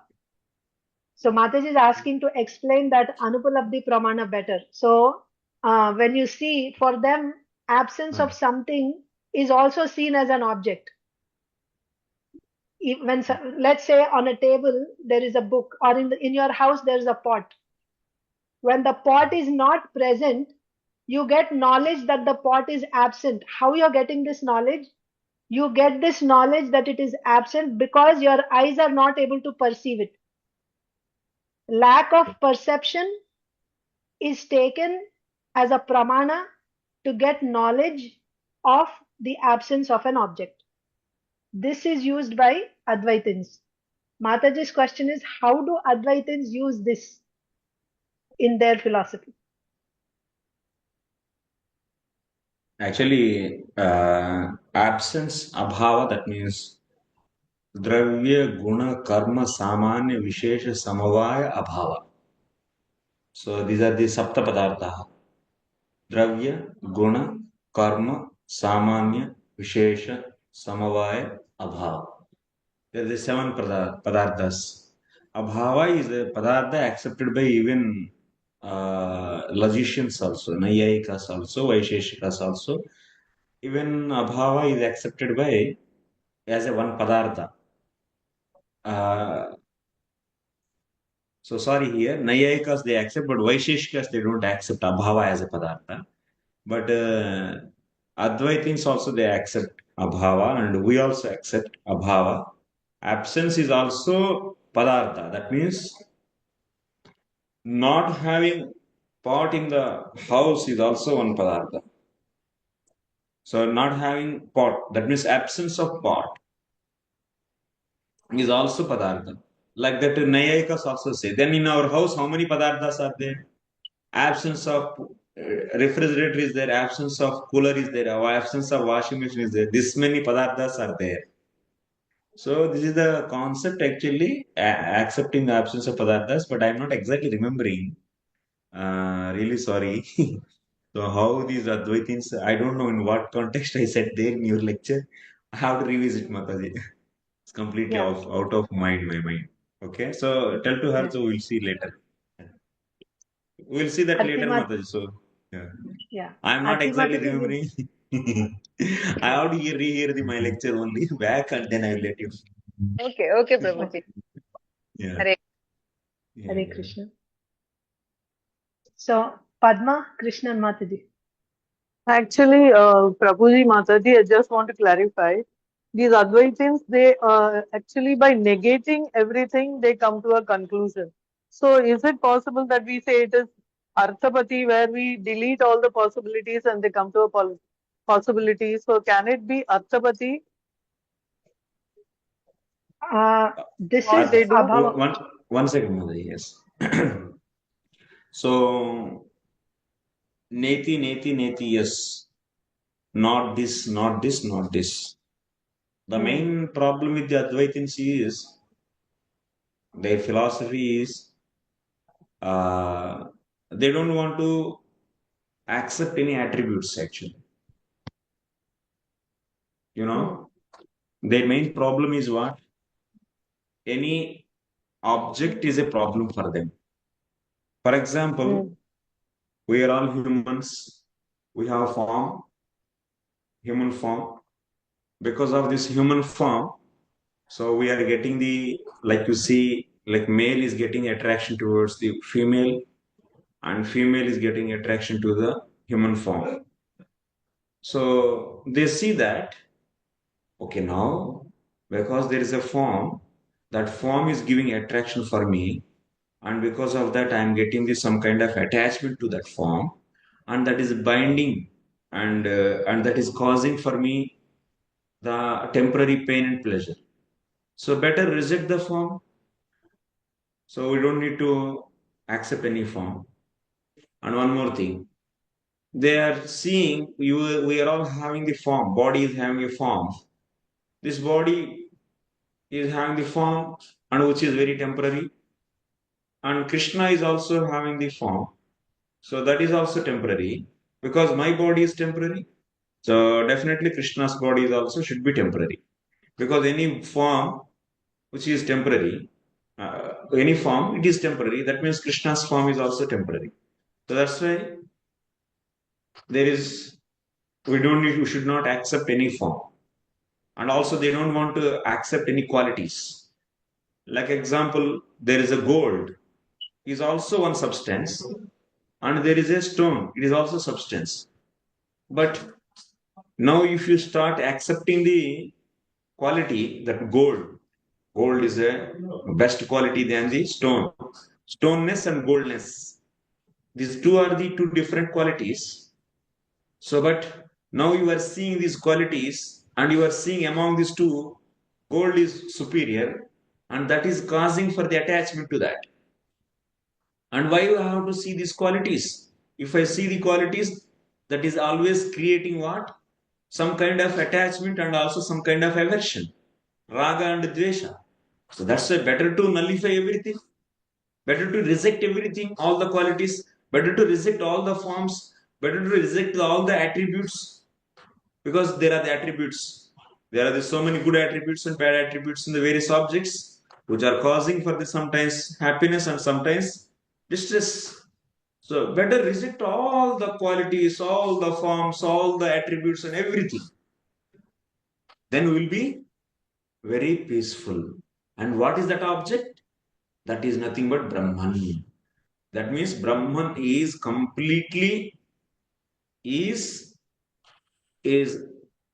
different substance which is not at all having the any form, any qualities, and any attributes. Because according to their understanding, form creates the attachment and aversion. Qualities cause for the attachment and aversion. Attributes are cause for the attachment and aversion. So that's why their goal and their target is to be completely free from all these things. That is nothing but Brahman. So that's why Aham Brahmasmi. Myself is non-different from that Brahman itself, where there are no form, no quality, and no attributes and nothing. That is only one. So that's why there is no any kind of attraction or aversion, and which is cause for the pain and pleasure. So we are free from all this. That is Suddha Brahmasthiti. This is their philosophy. So basically, Okay. they reject everything, but then they are not peaceful by rejecting everything. Huh? They are not? reject everything. They are not peaceful. They think that by rejecting everything, they can be peaceful. But it is not so, right? They reject all attributes. They reject They are all not. forms. Then they should be peaceful. So, by rejecting everything, can it come under anupalabdhi? Just because they reject, it is not absence. It's negating, right? Am I correct, Negating. Prabhuji? I don't know. I'm getting confused. What you are asking, you should be clear actually. That is, I'm asking, that is, they are actually negating everything. Neti, neti. So they do not Negating means what? presume, they do Negating not, means that is what? if you negate the zero, it will be one. This they are rejecting almost all. That means negating means here not like a negating toggle switch. If you negate this A, then it is negation of the A. In the Boolean algebra, we see. So it's not like that. So they are saying that they are rejecting all these qualities.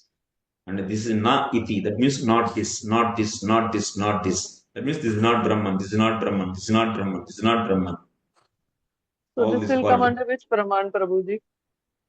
Why you are mixing into the Praman? Why you want to keep in Praman? This No, is a because we philosophy. get knowledge only from whatever these 10 pramanas we are learning. We get knowledge only from these 10 pramanas, right? So from where they have got this knowledge? From where they're getting that knowledge? From the Sastra. But they're rejecting the Acha, so that means it is not Yathartha Praman what they are doing. So this is the philosophy. That means attributes, form, or qualities cause for the pain. This is their philosophy. Okay? This philosophy they are learning from Shastra. Okay? So you don't mix actually. Why you are bringing anupalabdhi here? There is no point of anupalabdhi. No. Anupalabdhi Connecting with her question I asked. Because in that you have said that Your, it is followed by Advaitins. So that is why I asked. no, that's okay, but there is no connection here, whatever you are thinking. So here, rejecting everything is the philosophy of Advaitins. So that is they learn from where this knowledge is coming, you are asking. That is coming from the Shabda. That is coming from the Upanishads. Upanishads is also saying this. It is also part of the Vedas actually. So that means rejecting everything. Na iti is there. It's an Upanishad statement, this is. But they are interpreting that the absolute truth doesn't have any qualities. That means na itida na means not this quality, not this absolute truth is not having these qualities are not there. That means they are concluding that absolute truth doesn't have any qualities. But here that statement is saying, Upanishad statement is saying, not this means not this material quality, not this material quality, not this material quality. That means Lord is not having the material form, Lord is not having the material qualities, Lord is not having the material attributes. This is actually meaning actually. So that means Lord is having the transcendental form, Lord is having the transcendental qualities, Lord is having the transcendental attributes. This is the actual meaning. Statement is Upanishad statement only. Naiti is the Upanishad statement. But they are interpreting such a way, so absolute truth doesn't have anything. They are wrong interpretation they are doing. But actual interpretation is absolute. There the context is absolute truth is not having the form means not having the material form, not having the Material qualities. form, right? Material qualities. Yes. Okay. So they are learning from the things from Sastra only, but they are doing the wrong interpretation, because to get the Shabda Bodha, what you need, not only just Shabda Pramana, that means not only the words, you have to take the words and you have to take not only the words and the sentences, you have to interpret properly also. If you don't interpret properly, then you'll be getting the wrong knowledge. Okay, they are doing the wrong interpretation of the valid sentences but wrong interpretation, then that is leading to the wrong knowledge. So that's why Sabda Pramana means only words, and the interpretation we do, and you may give the secondary meanings also to the words, wrong meanings, and you may get the wrong knowledge. So that means if we get wrong knowledge, that doesn't mean the Sabda Pramana is wrong. Upanishads are not wrong. If you take Upanishad is Sabda Pramana.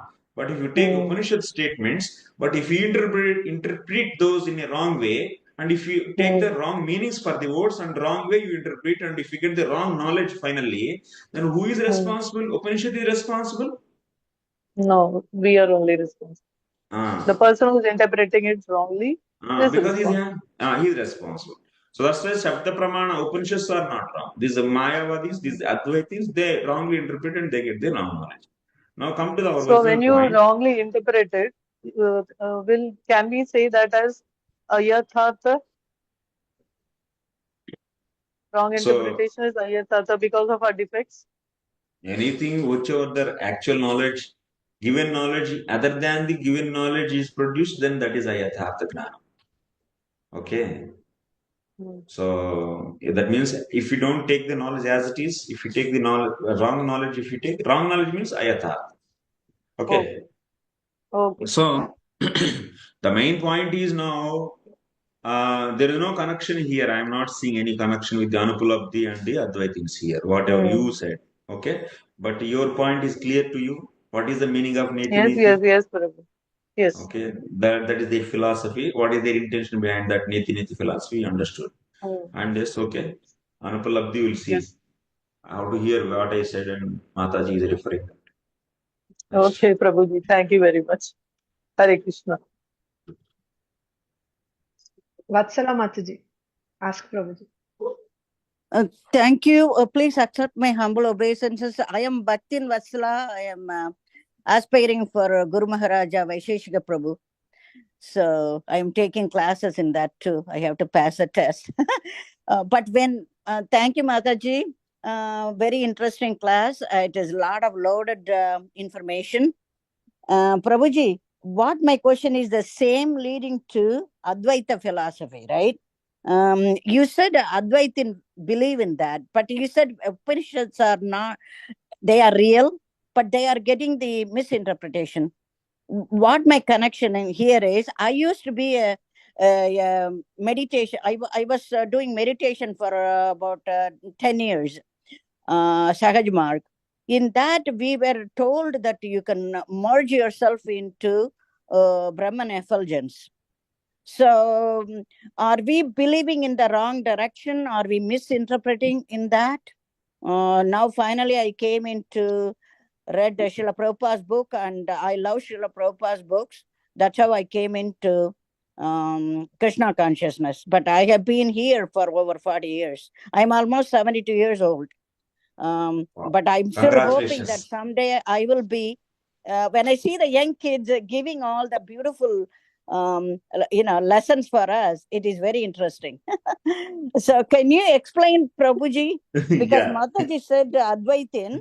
I understood because I was in Advaitin philosophy for some time. Now I have come into, because of Srila Prabhupada's books, I am into this for over 40 years or 42 years. but it has taken this long to probably getting maturity. I don't know. Yeah. I hopefully I will get everything before I pass away. Yeah, my husband passed away 2 years back. Krishna's plan is to be in the Krishna consciousness. That's what I am surviving. Yeah, very nice to talk with you actually. I'm so happy. And congratulations for your journey of 72 years. And we hope you to continue even further and learn more and more. Yeah, I think Okay. I joined when I was 28. I must have seen Srila Prabhupada in Philadelphia. I live in Philadelphia. I have Oh my been here for over 50 years, 52 years probably. Oh. Got married in India, in Chennai, Yes, and yes, I was here. But I have been here. I got my education here, bachelor's. yes, yes.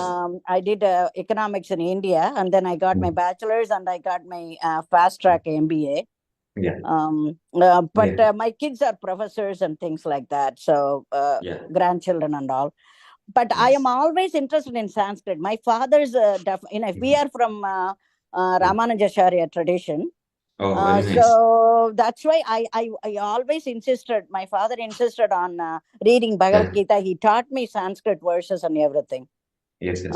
So that's why I loved Sanskrit books, because of Yes. Srila Prabhupada's Bhagavad Gita and all.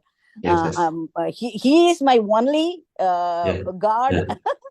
and Yes. he is my only father and grandfather. So he Yes. did. Yeah. Yeah. Thank you, Prabhu. So If you nice could one. explain to me the connection, make connection for me, I would appreciate that. Yeah, actually, you were learning that in the previously merging into the Brahmana after meditation. Yeah. So that is the thing you are saying.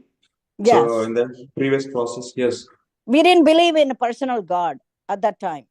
Yeah. So some people are there like that, like Advaitins. They don't accept the Krishna as Sachidananda Vigraha. That means absolute truth. And he is a permanent. His body is permanent. And his body is not material. And it is, and that means they don't have any clue that there is a possibility of form which is beyond this material nature, beyond this matter. That means there can be a form other than the matter. That means that is a spirit. This point they are missing actually. So that's why when the Upanishads are saying there is no form to the absolute truth, they are making absolute truth doesn't have any form. But there the context is absolute. Upanishad is saying that absolute truth is not having the form, means is not having the material form, because same Upanishad is saying Adityavarnam tamaso parastat. That means another place the Upanishad is saying Lord is having the form and he is having the qualities, he is having the color. So this kind of statements also there. That means if they are true learners, they should definitely accept the both statements of the Upanishad. Where some places it is saying Upanishad is saying Lord is having the form, and another place it is saying that there is no form. So they have to reconcile in a proper way. But without reconciling this and simply rejecting that the statements which are saying that Lord is having the form, and accepting only the statements which are saying Lord doesn't have form. So this is like a arthapatti nyaya. That means arthapatti nyaya. Like there is a hen is there, and hen is gives a egg from the back side, and from the front side it always eats. But one intelligent person, what he thought, oh, I don't want front side of this hen, because front side of the hen, if I take, then it is always asking the feeding the it is asking, it has to be fed actually. So feed you should give. So then why I have to take this trouble? I want only backside, because backside only can easily always give the egg. So then what he did, he cut that hen half, and he took the only backside. Oh, okay. We have heard that. Yeah. So Similarly, what you are saying, Prabhuji, are they hiding the fact they don't see the whole picture of it? They are giving only partial truth from Upanishad. Yeah. Like they are like only the thing, that means statements of the Upanishads which are telling absolute truth is not having any form qualities. But they are not bothering about the other statements of Upanishads which are saying that Lord is having the form, Lord is having the qualities, Lord is having the attributes, and so on. So This is arthapatti nyaya. That means from the Upanishads, whatever part they like, that much they are taking, and remaining thing they are leaving. Like the person who is selfish, he is taking only in the hand half part, and remaining half he is not bothering about that. Okay. Prabhu, so that's why I always had even though I was meditating, 45 minutes we meditate on the heart. Okay. We were Yes. doing it for a long time. That, Yes, because yes, I yes. was a teacher, high school Yes. teacher. I taught biology, chemistry, all that, physics. So Yes. I was really under a lot of pressure. So Yes, that yes, time yes. I joined this meditation, hoping that. But on the back of my mind, Prabhuji, Yes, yes. my father always took me to the temple. Okay, we Yes, are yes. Vaishnavas. He Yeah. always took me to Vishnu temple and other thing. Yes. Yes. So, but that was bothering me. Why can't be a figure in that? Why Yes, can't yes. God be Yeah. there as a person also? Yes, yes. Because in the last life you have a lot of sukruti.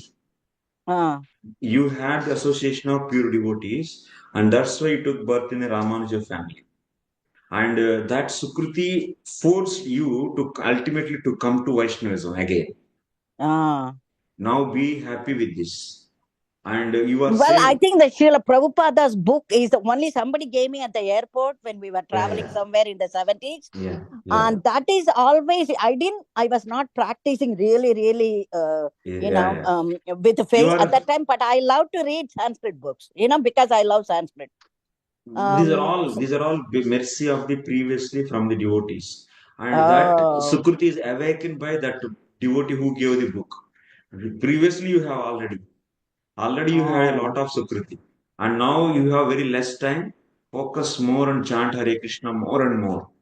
Okay. Yeah, because I always wanted a Srila Prabhupada. Okay. Yes, yes. That's why I kept on postponing. I want Srila Prabhupada because that is the book made a difference in my life. Bhagavad Gita, Nectar of Devotion, all that I read in the 70s. Okay. Thank you. Yeah, Okay. and I said, thank God by some reason, but I love Krishna. Because my mom loved Krishna. My dad always had Shaligram. I have Shaligram at home also now. I worship. Yes. And I have a Krishna Vigraha and all. But, I always, there was a problem with me when they say meditate. But how come they are not accepting Krishna in the form, Vishnu form?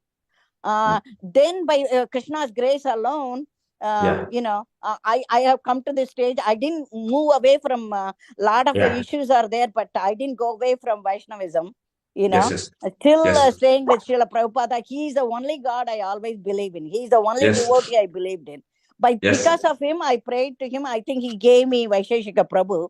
But it will take, we are taking classes, finishing up tests and quizzes. But at the end of this year, I should be able to do something, constructively. And maybe you can put me in touch with the Bhakti Sastra or some other course I am supposed to take later. Definitely. Thank you, Mataji. But thank you. Yeah, I think the Mataji, thank you, I Mataji. wanted to get. Mataji will have to end because they are leaving, and Devahuti Mataji is waiting. Thank you, Mataji. Thank you.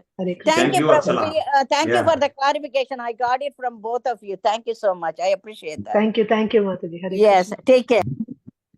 Devahuti Mataji. Hare Krishna, Mataji. This is in continuation with the earlier discussion on the Advaitis. They do not wish to attribute to the Brahman. So, Nirvishit. Now, what is their form of Brahman? Because they don't accept Krishna as a Parabrahman. For them, Brahman is the Shiva form. That is one question. Another question is, if they say Aham Brahmasmi, this is the day you realize that Brahman and the Brahman within me is same, is your moksha path. Then what happens to the karma that they are suffering? If you don't want to give any attribute, what happens to the karma? One second, Mataji. So, can you come again once again? Please go slowly a little bit. First question is? First question, I'll reframe it. Say that this is temporary and that Brahman is the same Brahman within all of us. The day we realize that Brahman is within us, that is the day we are liberated. But when that realization will come, for whom it will come and for how many, we do not know. Then what about the karma? Which they also believe in the karma theory. then how does karma play a part? If you say that there is no form, and whatever form we have is also temporary, so then what happens to the karma? Is one question I have. When they say Parabrahman or entering into the Brahma Jyoti, that Parabrahman form is not Krishna that they are accepting. They are Parabrahman form for them is a Shiva form. Then how do you, come to an understanding here? Because this is a cross I'm having in my family. I come from an Iyer family who are Shankaracharya. Yes, yes. And I have a conversation and always I end up in no reconciliation. Okay, we'll do reconcile today. With your mercy. Okay. So, what Shankaracharya's philosophy you should know a little bit. Then after that, their understanding how it is faulty. You have little time? Yes, I have. I'm waiting for that. Okay. So there are the two types of people who are meditating on the Brahman. One is Advaitins. Advaitins, they are the nothing but followers of Shankaracharya. And another name for Advaitins is Mayavadis. Why they are called as Mayavadis, I will explain to you. And there is another set of people, there are the Brahmavadis. Okay. First of all, there are two different categories are there. And both they meditate on the Brahman. This is Brahman. And they want to realize themselves as Brahman. Advaitins also and Mayavadis also. Sorry, Brahmavadis also.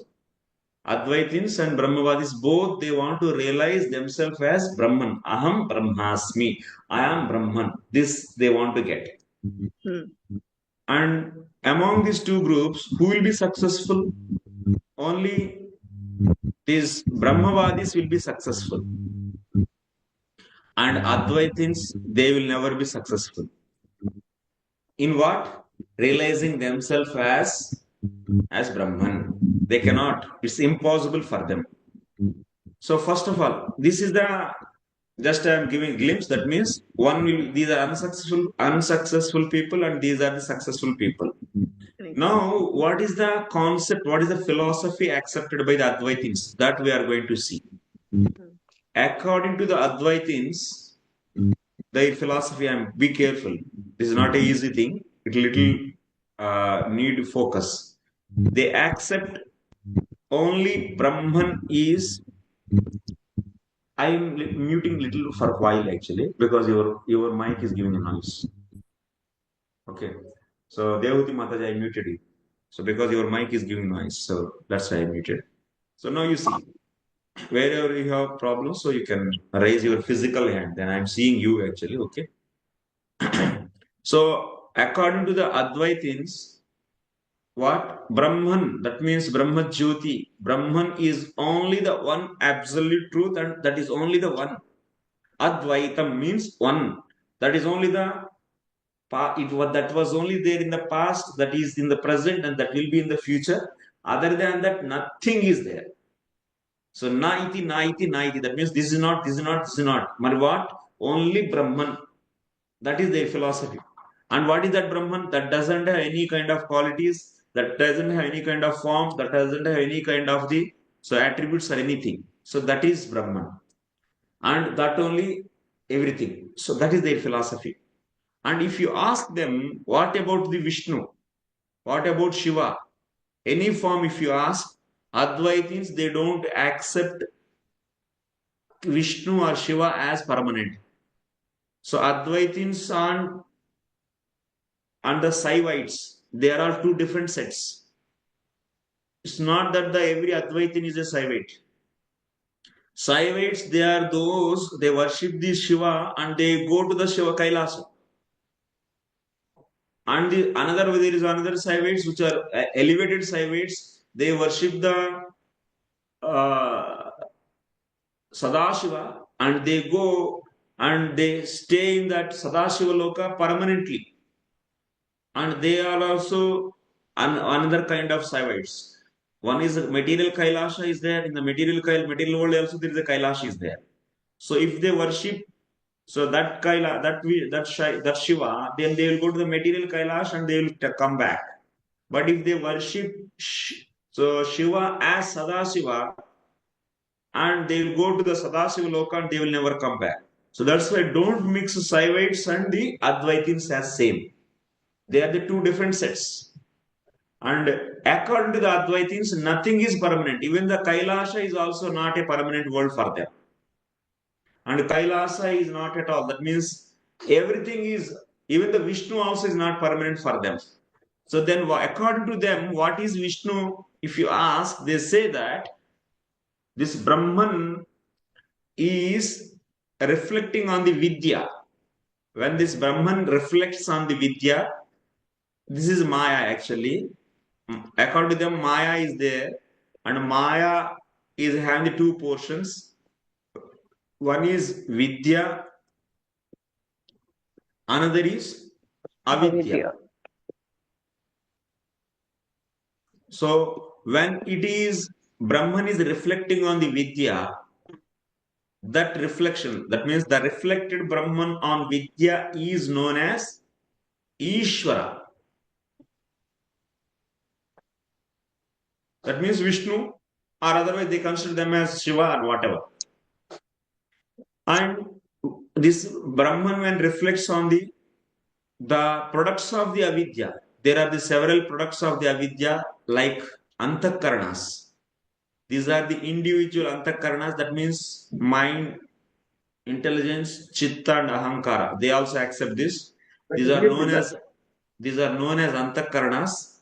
On these antakaranas, when this Brahman reflects, now you take this Brahman is reflecting, then these reflections are known as, when Brahman reflects on the antakaranas, then this is known as Jiva. According to them, Jiva means the reflection of the Brahman on antakaranas, which are products of the avidya, and that is known as Jiva. According to them, Ishvara is nothing but reflection of Brahman on Vidya is known as Ishvara. So that means Ishvara, body is made up of Vidya. That means goodness. Where are you? So, and when the Brahman reflects on the antakaranas, those are known as Jivas. And what is this Maya then, if you ask them? This Jiva in his antakarana, when it gets the, that means illusion, that is nothing but that means because of the ajnana of the Jiva, because of ajnana, that means ignorance, because of the ignorance of the Jiva, so they are seeing the Maya instead of seeing the Brahman. What is the example I give?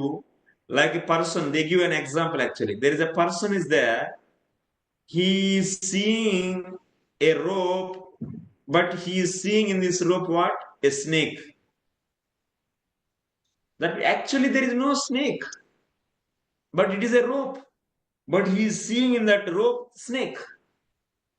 That means who is the creator of the snake? That is created due to what? Due to the ajnana. Due to the ajnana, who is this?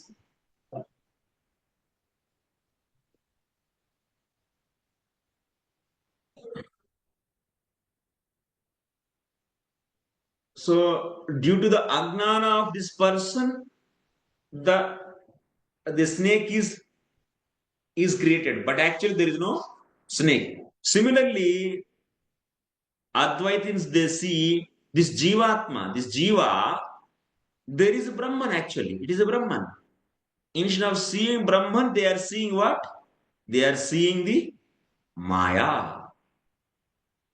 Like how the person is seeing the snake in the rope. Similarly, they are seeing, in Brahman, they are seeing Maya. So that means who is the producer of this Maya? the ajnana of this jiva. That means their philosophy, what it is saying, the ajnana of the jiva is the cause for the maya, and maya's is cause for the jiva. This is another foolishness, loophole in their philosophy actually. They say that we are all jivas, we should worship Ishvara, so that we come out from this avidya. That means all the antakarnas are made up of what? Avidya. That means avidya is nothing but what? Passion and ignorance. Passion and ignorance. Avidya is formed with the passion and ignorance, and vidya is formed with what? Goodness. So that's why now we are with the passion and ignorance, Jivatma. So let us now worship the Ishvara so that we come to the mode of goodness. Then ultimately we should realize we are not this anything and we are only Brahman. That means, like example, when there is no Maya for them and there is no Jivas also for them. Like if there is no mirror, that means on the mirror light is reflected.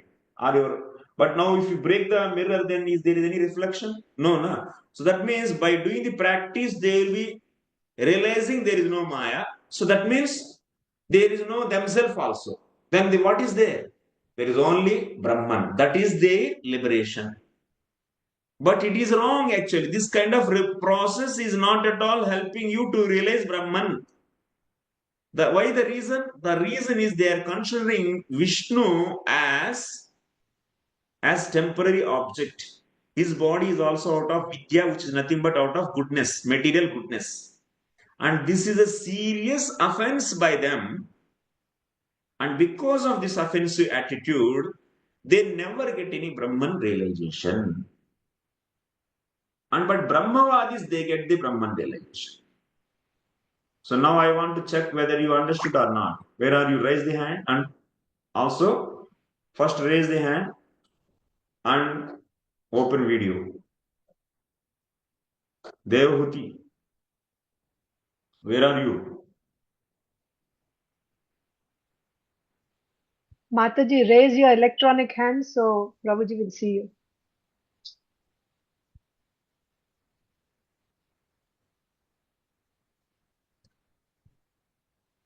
Yes, my dear child.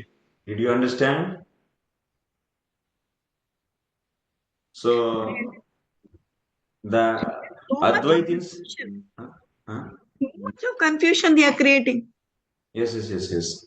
So now that means their philosophy, first of all, they are mixing Saivites and the Advaitins, and there are pure Saivites are there. They worship the Sadasiva and go to get the liberation. They go to the Sadasiva. So they are different actually. And Advaitins also they worship Shiva, but the point is they are considering Shiva is also like what? Vidya Pratibhimbita Chaitanyam. According to them, Ishvara, even the Shiva is also not permanent. Finally, they reject that also and they want to realize themselves as Brahman. But they never successful in this because of the rejecting the form of the Lord. Because even Lord Shiva is having the transcendental form. Sadasiva is having the transcendental form. Krishna is also, Vishnu is having the transcendental form. So, which cannot be finished at all. But now, that's why, ye yatha mam prapadyante tam stadaiva bhajamyaham. Krishna is saying that in Bhagavad Gita, if any worshipper, that means Advaitins, they are worshipping Vishnu and they are also doing Kirtan, they are also doing the Vishnu Puja. But what is the conception behind that worship? They are seeing Vishnu is just Vidya Pratibhimbita Chaitanyam. That means his body is out of goodness, material goodness only. They accept Vishnu is superior to them, but they are seeing his body is out of the Maya. That means out of Vidya, where Vidya is a product of the Maya only, product of Maya. So that means that's why they are known as Mayavadis, because they are seeing the Lord's body as out of Maya. Okay. So that's why Lord is promising that if you see my body as material body, and you will be also getting the same thing to you. That means you will always get material body. That means they never get any liberation. Okay, Advaitins, they never get any kind of liberation. This is said by the Vishwanath Chakravarti in his commentary. Etamam prapadyante tam stadaive bhajamyam. Bhagavad Gita 4th chapter. You can see the commentary on this. There is clearly explaining. Advaitis, they never get any kind of the liberation. They cannot be realizing themselves as Brahman. But Brahmavadis, they realize. Brahmavadis, they don't consider Vishnu as out of Maya, but they consider Vishnu as transcendental. But because of their association with the Jnanis, that means Brahmavadis, they are interested in only to go and merge into the Brahman, which is explained in the Bhagavad Gita 6th chapter. By using the Ashtanga Yoga, they go and merge into the Brahman. Okay? Gati, final Gati, like we see, final Gati is Vaikuntham, Vaikuntha Loka. Then this Shiva Loka, also they go permanently. What happens later on? No. So if they get further association, they may upgrade it. Otherwise, they will be there. So even the one who marries to the Brahman Jyoti, they will be in the Brahman Jyoti. The Vaikuntha Vasi is always in the Vaikuntha, but if they get higher association, they may change. I just read recently Prabhupada's various lectures that even Brahma Jyoti, if somebody goes there, it is not. They will fall down one time or the other. Yes. So in the Brahma Jyoti means what? Not leaving body and merging to the Brahma Jyoti. There is the intention of the statement is. So Sastra is saying that those who are in this material body but still they are in the Brahman platform. That means these Brahmavadis, not the Mayavadis. Brahmavadis, they do meditation and in the Samadhi state, they are in the Brahman platform now. But somehow or other, if they do any offense towards the devotees, knowingly or unknowingly, then that offense cannot be burned by their little bhakti. Because Ashtanga yogis, they don't have sufficient bhakti to burn any unknowingly or knowingly any offense happens. Even in the Brahma Bhuta stage, if they commit any unknowingly happens any Vaishnava Prada, like Vaishnava is going in their route, but they didn't pay obeisances, then this Brahmavadi is unknowingly committing offense towards a Vaishnava. And to burn that aparada, they should have the very powerful bhakti with them, but their bhakti is very little. So that's why they cannot, their offense is not burnt out. They will be falling, even they are in the Brahma Samadhi state. They fell down from that state and they will be once again, that means getting the material attachment because of this offense towards the Vaishnava will lead to the material offense, material attraction, and they started doing the welfare activities in the society and they will become a big personality like Prime Minister and this and that. Okay. Hare Krishna. Hare Krishna. Very nice explanation. Hare Krishna. Any other questions? Padma Krishna.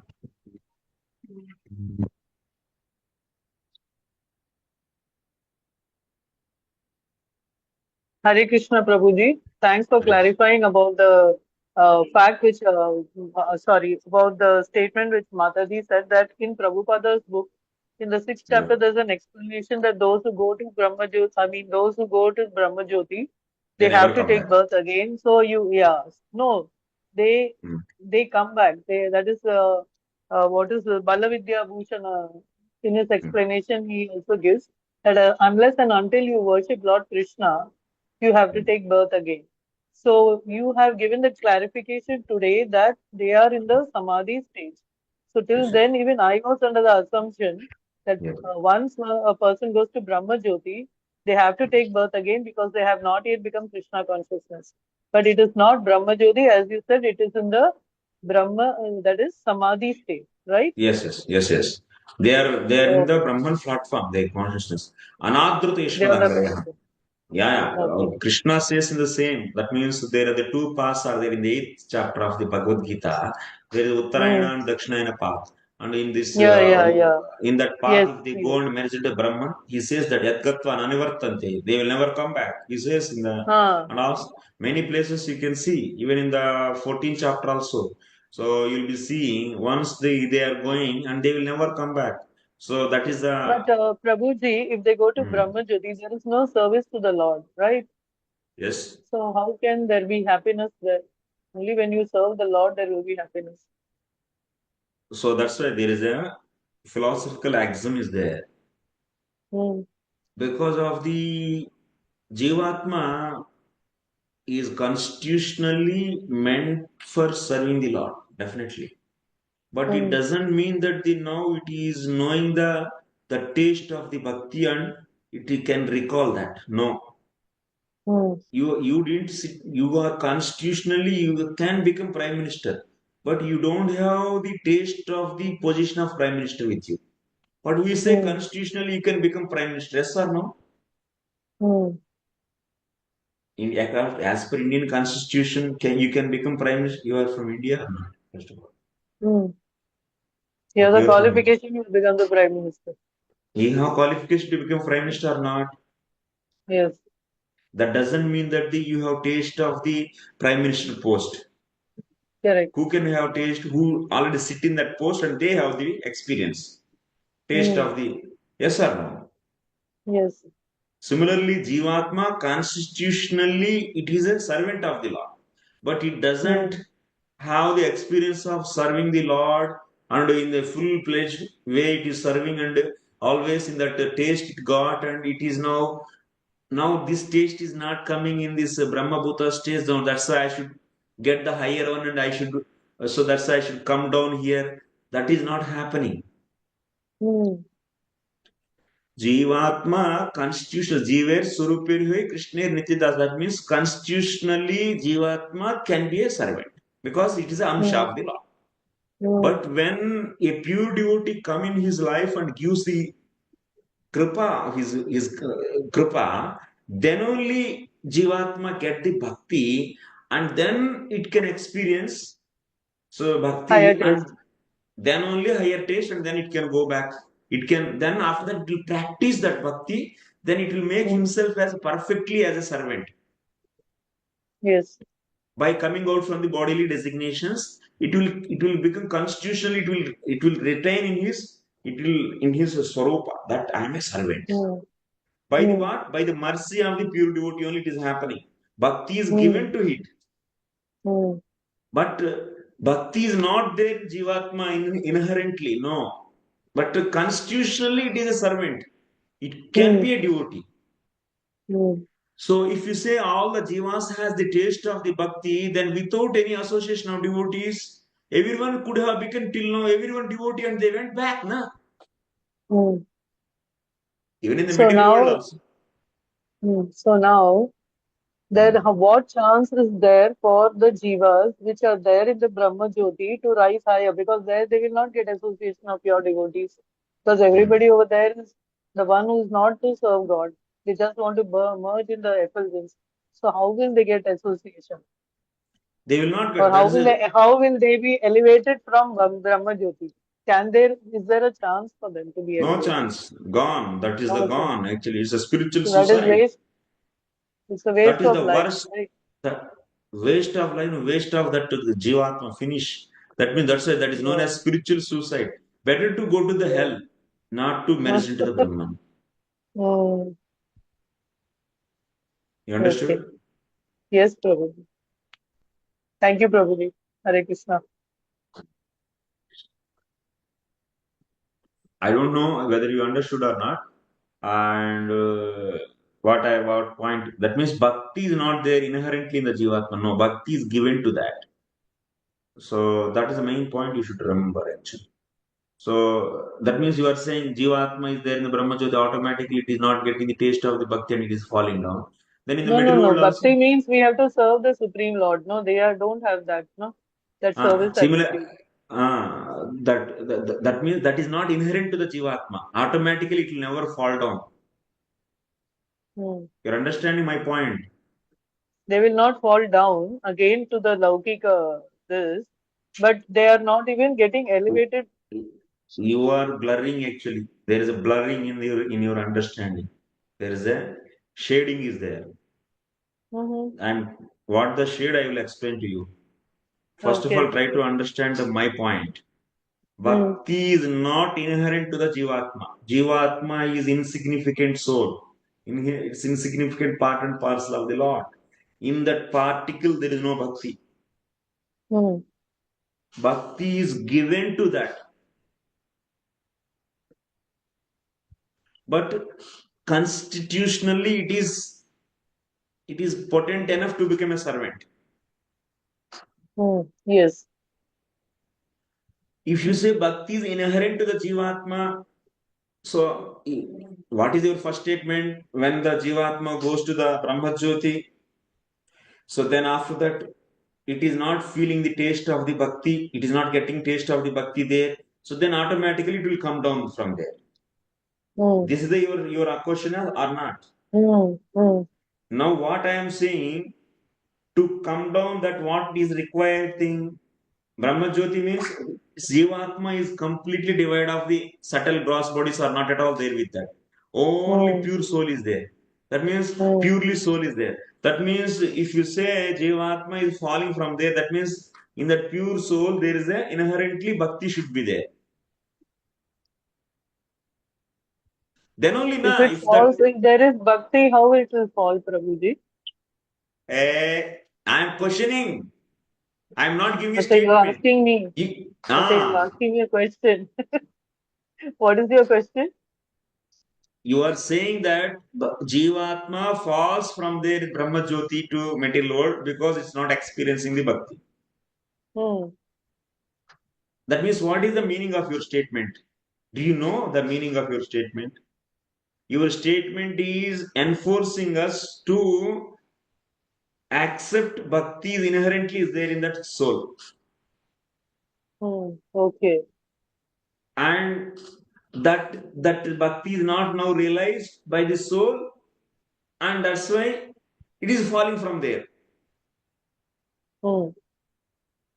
That means Jivatma has the experience of the pure devotional service. And now that is not getting, and that's why it is falling. No, like that. It has not had the taste of pure devotional service.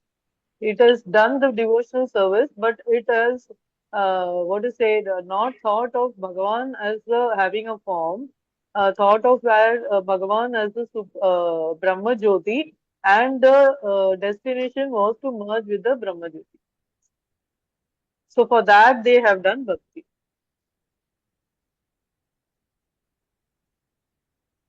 Mataji. Because to go to Brahma Jyoti also, it is difficult. It is not easy to go to Brahma Jyoti also.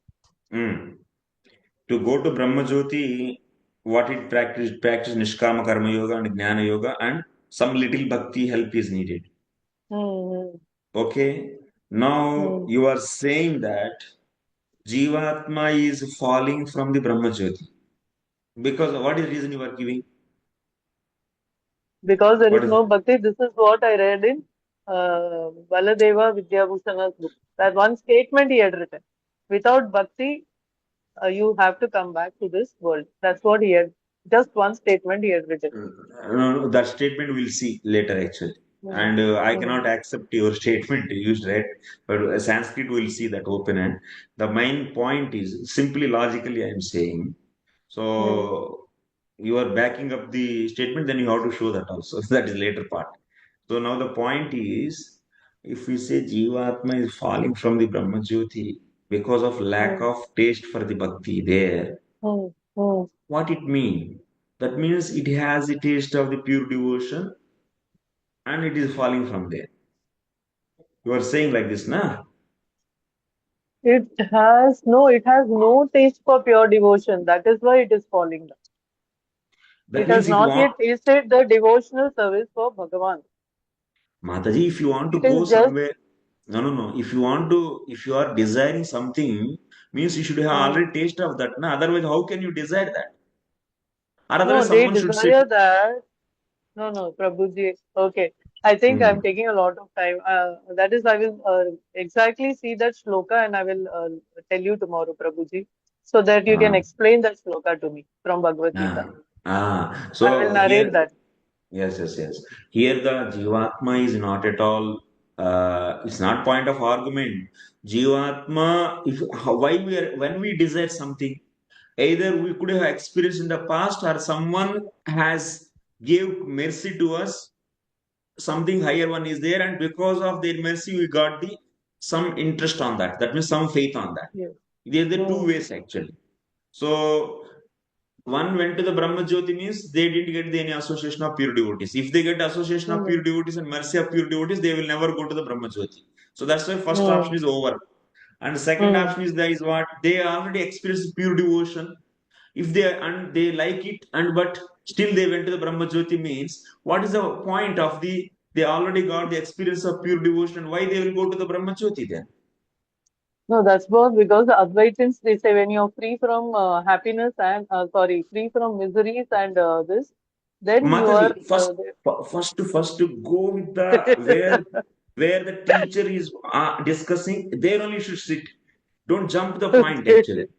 You are jumping the point. Because of jumping, the information will be blurred actually. You will not learn. So now you have to stand yourself where I am saying. So there only you should speak. They connectively speak. Now, did you understand my points? There you put question actually. Don't take the new topic. No. Then there is no use of that. I am going in my route and you are going in your route. That will not going to give you any learning. So now please come to the my level and what I am saying. Do you understand? Okay, Prabhuji. What you understood? Tell me then. That is you're saying that is how I have understood. That is if What? the Jivatma has experienced. If First of all, Jivatma has experienced. Chalungo. No, Ninga Chalungo. You say. You say. You say, Prabhuji. No. You say. That is, should I make my statement more clear? I don't know. They want to be happy within themselves. That is such Jivatma. So they aspire to go to Brahma Jyoti and they experience only happiness without doing any service. So that is why they aspire to go to Brahma Jyoti. So they are happy there, but they don't have any elevation. That was my question. So when they don't have the association of a devotee, then how can they go upwards? Like for that, you told me that is spiritual suicide. Yes. Correct? Yes. Okay. So in one of the purports, as Mataji said, Prabhupada had said that those who aspire. First of all, please finish what I said. Please finish what I said. Then we'll go to the other thing. What else I said? You said that if that person has little devotion, he has a taste of devotion. He that is apart from that yoga and jnana and all that, he has got little devotion and that's why he has gone to Brahma Jyoti. Right, Prabhuji? What argument I am giving to defeat your statement? Please reproduce that. My argument you should reproduce. Okay, Prabhuji, you only tell me. I forgot.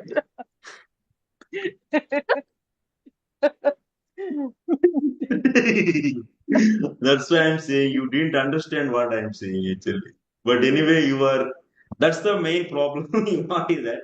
You are keeping your concept and you are just running with that means you already blocked your ears. I'm sorry, I don't mind actually. I'm your teacher.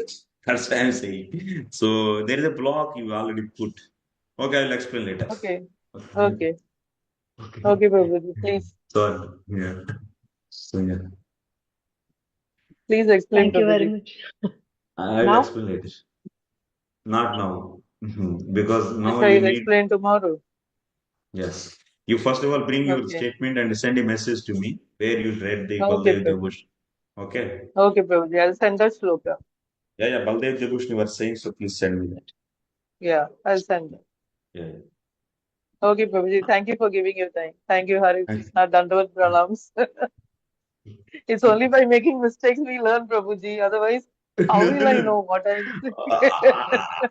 No, make mistake, but I want to show where you are still. Yes, I That's should know that where I'm making mistake, where I'm yeah. getting stuck, I should know What that. is happening That's here? What why is I'm happening? Frankly, I'm saying what is happening. So you ask the question and some statements. That's general philosophy because you are not the first person asking this question. Hundreds of students ask this question, and we went through in my life hundreds of students like you. So that's why your question is not at all new to me. But my answer is new to you actually. Your question is not new to me. So that's why I'm making you what is your statement and then what is my answer and how I am answering your question and whether you understood my answer or not. That is I'm checking. Whether I'm satisfying you by my answer or not, and whether you are have any and in my explanation do you find any lacunae or otherwise any kind of the lacking or otherwise any misunderstanding or any kind of missing thing, so that I am trying to check, but you are immediately jumping to the new topic actually instead of standing what I am speaking on that. You are bringing out one more that is not going to okay, make I didn't any. realize that. That's what, Yes, yes, Prabhu, I didn't realize I was doing that. Now, because yes, you yes. are telling me, I know that I'm doing that. No. This is the way. That's the tadvidhi pranipatena purposena sevaya. That means we should become completely humble in front of the teacher. Humble. That I Yes. don't know, but you have. I'm not saying it very arrogantly, but you have that some kind of that means I know something, I know something, I know something that is No, going in no, your no, no, pack no, up. no. Oh no no Not know no. something. The clarification, maybe I'm not able to understand. Not I know Yeah. something. Prabhuji, No, we have no, what we know, Prabhuji. no. Not you. That means that's why I'm saying it's not the arrogantly. I'm not saying you are having some arrogance, but the point is some kind. That means this is right concept and this concept is there. This concept is there. That is stopping. I'm analyzing Mataji your Ah, psychology. I'm helping hmm. to understand your situation. I'm not at all That criticizing. is Is not the. meant. Yeah. So that means that thought is not allowing to understand because three times I explained the concept that is not allowing you to receive the my words actually. Hmm. You didn't receive, that's why you are not able to reproduce. That's the Because this proof. we have been hearing for some time, no, that this way, That's that the is why point. That's the that has point. got That's the stuck. point. That has got stuck, and I That you am got. not able to come out of it. That is the point. I'm saying you're stuck there, and I'm trying to pull you out, and you are not coming. Actually, you are saying once again, Baldev Vidyabhushan said there like this. That means No, that you because are. how do we interpret the Acharya's statements? I mean, that's also quite complicated. Acharyas, when they say No. It's we not should at all also have that complicated. level of understanding. No, no, no, No. they are not complicated. We should have that level of understanding of their teachings. That is why. Acharya's commentaries are very simple, and hundreds and thousands of classes we are discussing the Acharya's commentaries regularly. Baldev Bhushan and also Vishwanath Chakravarti Thakur and Srila Jiva Goswami. This course is also on Jiva Goswami's content only. So they are all Acharyas are speaking only one truth actually. So they are all in line and very clear in the concept. So okay, we'll Prabhuji, they are definitely. in line. We are not in line. They are in line only. We are not in line Yes. due to our ignorance. Yeah. Okay. So you send me Okay, that shloka Prabhuji. number. We'll Yes, discuss. yes. Okay, Prabhuji. Thank you so Hare much. Krishna. Hare Hare Krishna. Krishna. Dandavat pranams. All the best. Thank you. Any questions from others?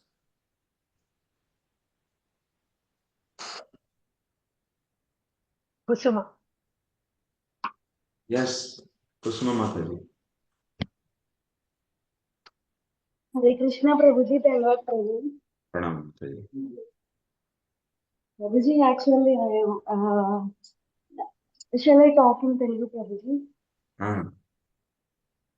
Hare Krishna Prabhuji. నాకు చిన్న doubt ఉంది ప్రభుజీ. అంటే నాకు ఎక్కువ knowledge లేదు. నేను I'm recently joining in Krishna concept. Actually ఇక్కడ నాకు కన్ఫ్యూజన్ వచ్చింది ప్రభుజీ. అభవ ప్రమాణం is how it comes under యథార్థ జ్ఞానం క్వశ్చన్ ప్రభుజీ. కన్ఫ్యూజ్. Mataji, అంటే do you అది want to answer? ఆప్షనల్ చెప్తారు. You want to answer this? I can answer if you want me to. Yeah, please answer. Simple answer only. You can do Sorry, this. Prabhuji, that is my ignorance only. No. You have right to ask questions, and it's our duty to answer you. Thank you, Prabhuji. Mataji, so you are asking how abhava pramana is giving you yathartha jnanam.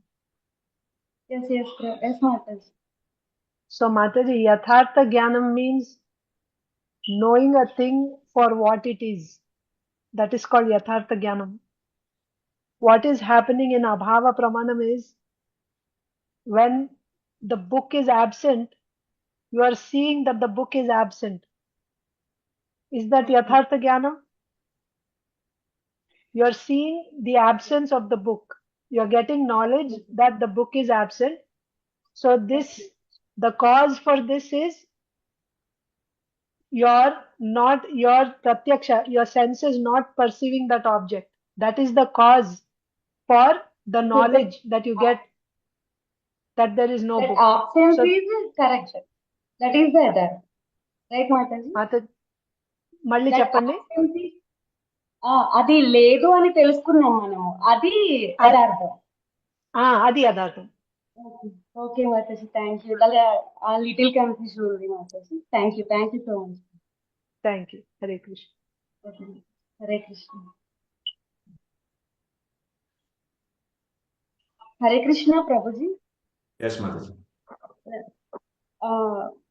ఇది అంటే first class లో నేను late గా join అయ్యాను ప్రభుజీ. కానీ ఇప్పుడు starting లో ఉన్న వాళ్ళకి ప్రతి ఒక్కరికి ఇది సూటబుల్ ప్రభుజీ ఈ నాలెడ్జ్? మీకు సూటబుల్ యాక్చువల్లీ. ఓకే. స్టార్టింగ్ వాళ్ళకి అంటే బాగా సూటబుల్. చాలా మంది క్వశ్చన్స్ అడుగుతున్నారు కదా, నాకు ఆ నాలెడ్జ్ ఏం లేదు యాక్చువల్ గా. కాదు, స్టార్టింగ్ వాళ్ళకి బాగా సూటబుల్ అమ్మా. It's very much suitable for the beginners. Okay, this course is very much. Then so that you don't need to waste so much time. Okay. You are very lucky. Thank you, Prabhuji. Hare Krishna. Hare Krishna. Any questions from anyone else? First time? Any questions? Second time? Any questions? Third time? That means you are all satisfied. Like every grihastha, before eating, they should come out from their house and they should ask, is there anyone is hungry? First time. Is there anyone is hungry? Second time. Is there anyone hungry? Third time. If nobody is there, then go and eat. Otherwise, you should not eat. You should feed them and then you should cook once again and eat. Hare Krishna Prabhuji. Yes. Sorry Prabhuji, same question ఇప్పటిదాకా మాతాజీ అడిగింది కదా, same అదే doubt వచ్చింది నాకు కూడా. అంటే Prabhupad books చదువుతుంటే అలా అనిపించింది. సో ఇప్పుడు మీరు అనేది ఏంటంటే ఆల్రెడీ ఆ అనుభవ జ్ఞానం వచ్చన్నా ఉండాలి. అంటే ఇప్పుడు నువ్వు అక్కడికి బ్రహ్మన్ రియలైజేషన్ వరకు వెళ్ళావంటే, బ్రహ్మన్ అంటే ఇక్కడ సమాధి అని చెప్పారు కదా ప్రభుజీ, ఈ లోకంలోనే ఉండి సమాధి స్థితి అని అంటున్నారు మీరు. అయితే ఆ అనుభవం పూర్వం నీకు వచ్చన్నా ఉండాలి, లేకుంటే ఎవరైనా డివోటీ అసోసియేషన్ నుండి వాళ్ళ మెర్సీ అన్న వచ్చి ఉండాలి. అలా ఉంటేనే దాని బ్రహ్మన్ రియలైజేషన్ వెళ్తాం. లేకుంటే ఈ మీరు అనేది సమాధి స్థితిలో ఉన్న బ్రహ్మన్ రియలైజేషన్, అదే నా ప్రభుజీ మీరు అనేది? మీరు ఒక 10 కిలోమీటర్ల దూరంలో ఉన్నారు వాస్తవంగా వెళ్ళాల్సిన ట్రాక్ నుంచి. ప్రభుజీ కొంచెం ప్లీజ్ ఎక్స్ప్లెయిన్ చేయండి ప్రభుజీ, ఇదే డౌట్ నాకు చాలా సార్లు వచ్చింది, కానీ నాకు రైట్ ఆన్సర్ రాలేదు, అందుకని నేను మళ్ళీ Archana Mataji, can you explain what I explained to them? So first of all, translate our Telugu question into English because others also hear it, and once again you answer what I said. What Swati Mataji is saying, you want me to translate that or what Padma Krishna Mataji? Padma Krishna Mataji is over. So Swati Mataji came, Swati Mataji came to the field now. Okay. So Swati Mataji's question is that those who you said, first of all, she said that one who you are saying realizing Brahman. That means one who has entered Brahman. She's saying what the person you're talking about is one who is in Brahmabhuta platform, one who is in Samadhi, who has realized Brahman, right? So that is the person we are talking about. So she is giving two reasons here why one person comes there. Actually, it is quite. Did you hear her question? Did you hear her Yeah. question? Huh? You heard her question? Chappandi annaru. What She you said, heard?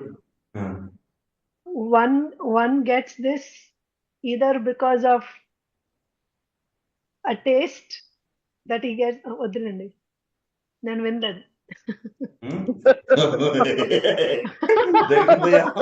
దొరికిపోయా నువ్వు కూడా.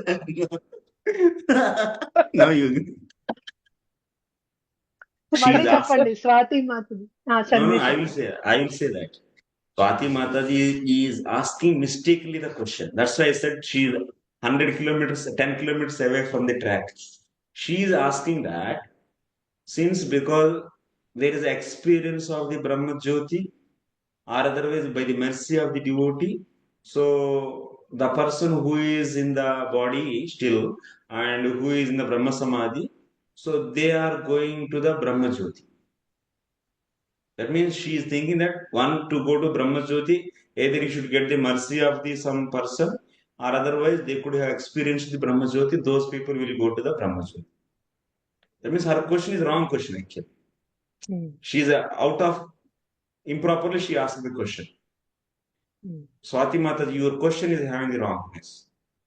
ప్రభుజీ నేను అడిగేది ఏంటంటే ఒక్కసారి మళ్ళీ వినండి. ఇప్పుడు మీరు అడిగింది అయితే ఇదే, మీరు కావాలంటే రివైండ్ చేసుకుని వెనక్కి వినొచ్చు. సరే ప్రభుజీ తప్పైంది మళ్ళీ ఒకసారి మళ్ళీ ఫామ్ చేయడానికి ట్రై చేస్తాను. కరెక్ట్ రాంగా మీరే చెప్పండి ప్రభు. ఇప్పుడు బ్రహ్మన్ రియలైజేషన్ అంటాం కదా ప్రభుజీ. బ్రహ్మన్ రియలైజేషన్ అంటే అది కృష్ణ ఎఫల్జెన్సే. అయితే అక్కడికి వెళ్ళాక కూడా మీరు అనేది అక్కడికి వెళ్ళినా పడిపోరు, అక్కడ ఉంటారు. కానీ మీరు అనేది ఇక్కడ ఈ ప్రపంచంలో ఇక్కడ ఈ అలౌకిక ప్రపంచంలో మనం బ్రహ్మన్ రియలైజేషన్ అంటే సమాధి స్థితి అని మీరు చెప్పారు అంతే కదా ప్రభు? అలౌకిక కాదు, లౌకిక చెప్పండి. సారీ లౌకిక, సారీ రాంగ్ వర్డ్ సారీ ప్రభు. ఈ అలౌకిక అంటే కృష్ణ ప్లానెట్, లౌకిక అంటే మనది కదా. సారీ, సమాధి స్థితి అనేది ఈ లౌకిక ప్రపంచంలో జరిగే దాని గురించి మీరు చెప్పారు. Not about that Brahman realization మీరు అనేది కాదు. అదే కదా మీరు చెప్పేది ప్రభుజీ? అది చెప్పాను. అక్కడి నుంచి పడిపోరు, ఇక్కడి నుంచి పడిపోతారని చెప్పారు. అది కరెక్టే కదా? ఒకటి ఫస్ట్ డౌట్ అది కరెక్టే. మీరు అది నెక్స్ట్ ఇంకో డౌట్ ఏంటంటే చెప్పారు ప్రభుజీ. ఏంటంటే మీరు చెప్పింది నాకు అదొకటి బాగా అర్థమైంది. అయితే వాళ్ళకి అనుభవం అన్నా ఉండాలి. ఇంతకు ముందు అంటే అనుభవం అంటే ఇంతకు ముందు టేస్ట్ అనే వచ్చి ఉండాలి వాళ్ళకి. ఆ కృష్ణ కాన్షియస్ సర్వీస్ దాని గురించి, డివోషనల్ సర్వీస్ గురించి అనుభవం అన్నా ఉండాలి. లేకుంటే ఇంకో రీజన్ ఏం చెప్పారంటే ప్యూర్ డివోటీస్ ఒక మెర్సీ అన్న వచ్చి ఉండాలి వాళ్ళకి. అలా వచ్చి ఉంటే వాళ్ళు మళ్ళీ బ్రహ్మన్ రియలైజేషన్ నుంచి అంటే పడిపోరు, అక్కడికి వెళ్ళాక పడిపోరు. తప్పు. Now Archana Mata is clearly hearing. Now you answer her. Then Madli, I will tell the question one more time. Okay. So first point is that she was earlier thinking that after, or what Prabhuji said, she was thinking that people after they merge into Brahman, once again they'll come back to this world, they'll fall down, they'll take birth. So she, statements like that she must have heard. So from Prabhuji she understood it's not that after merging into Brahman someone falls down, but while still in this body, when one reaches the Brahmabhuta stage, from there they can come back again to material platform because of committing offenses to Vaishnavas. That is a possibility. But falling down after merging into Brahman does not happen. So that point she became clear. Now you should go very slow, Mataji. You are going very so speed. It's not that nobody hunting you. Go slowly. Sentences you should use very carefully, slowly, and It should be understandable. Madli chapta. One more time, slowly. So why you are hurry actually? Nobody is hunting you. Yeah. Yes. Please. okay. So the first point that Swati Mataji said is that her understanding previously was after one merges into Brahman, he falls down again. He comes back to this material world. He takes birth again in this material world. But from the discussion previously that Prabhuji had, the explanations that Prabhuji gave, now she understands that it is not that after merging into Brahman one comes back to this world, but when one reaches the Brahmabhuta platform, while still in this body, when one reaches the Brahmabhuta platform, from there he can once again come back to material platform. How it will happen? Because of committing offenses to Vaishnavas, one can actually fall down from that position. So that point is clear. Now she's asking another question. So she's still now here with this person who is Brahman realized. That is her, from that point she's seeing. So she is saying how this person will go and merge into Brahman. Her understanding is this Brahmabhuta person, Prabhuji said, she's saying, Prabhuji said there are two reasons why he can go into Brahman. He can merge into Brahman. One reason is because of getting mercy from Vaishnavas, he can go into Brahman, this Brahmabhuta person. The other reason is because of a taste, you said, Mataji, because of doing bhakti, because of doing Krishna consciousness, and by that he can actually go into Brahman. These are the two reasons how one can go into Brahman from this Brahmabhuta platform. Is my question correct, Mataji? Swati Mataji, is this what you said? Mataji నేను అడిగింది ప్రభుజీని తెలుగులో చెప్పమంటారా? నన్ను చెప్పమంటారా మీరు చెప్తారా? మరి చెప్పండి. లేదు మాతాజీ, అర్చన మాతాజీ, స్వాతి మాతని మళ్ళీ చెప్పనివ్వండి. మీరు కొంచెం రైట్ తప్పుకెళ్ళిపోయారు. ఆ మాతాజీ అడిగింది వేరే చెప్పండి. ప్రభుజీ నేను ఫస్ట్ లో ఏమనుకున్నానంటే అది బుక్స్ చదివినాక బ్రహ్మన్ రియలైజేషన్ ఉంది కదా, బ్రహ్మన్ రియలైజేషన్ నుంచే వాళ్ళు పడిపోతారేమో, ఎందుకంటే పడిపోతారని అనుకున్నా. కానీ మీ ఎక్స్ప్లెనేషన్ వల్ల నాకేం అర్థమైందంటే వాళ్ళకు ఇది వాళ్ళు అక్కడి వరకు వెళ్ళరు. ఈ లౌకిక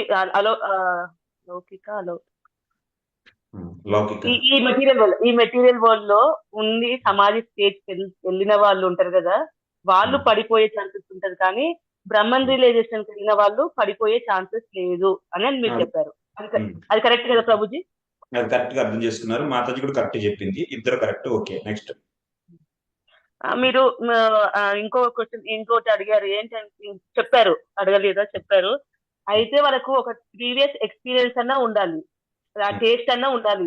ఇప్పుడు ఒక టేస్ట్ చేస్తేనే కదా మనకు తెలిసేది అది అట్లా ఉంటది అని. అయితే ఆ టేస్ట్ అన్నా ఉండాలి, లేకుంటే ప్రీవియస్ ఆచార్యస్ ఒక మెర్సీ అన్నా ఉండాలి.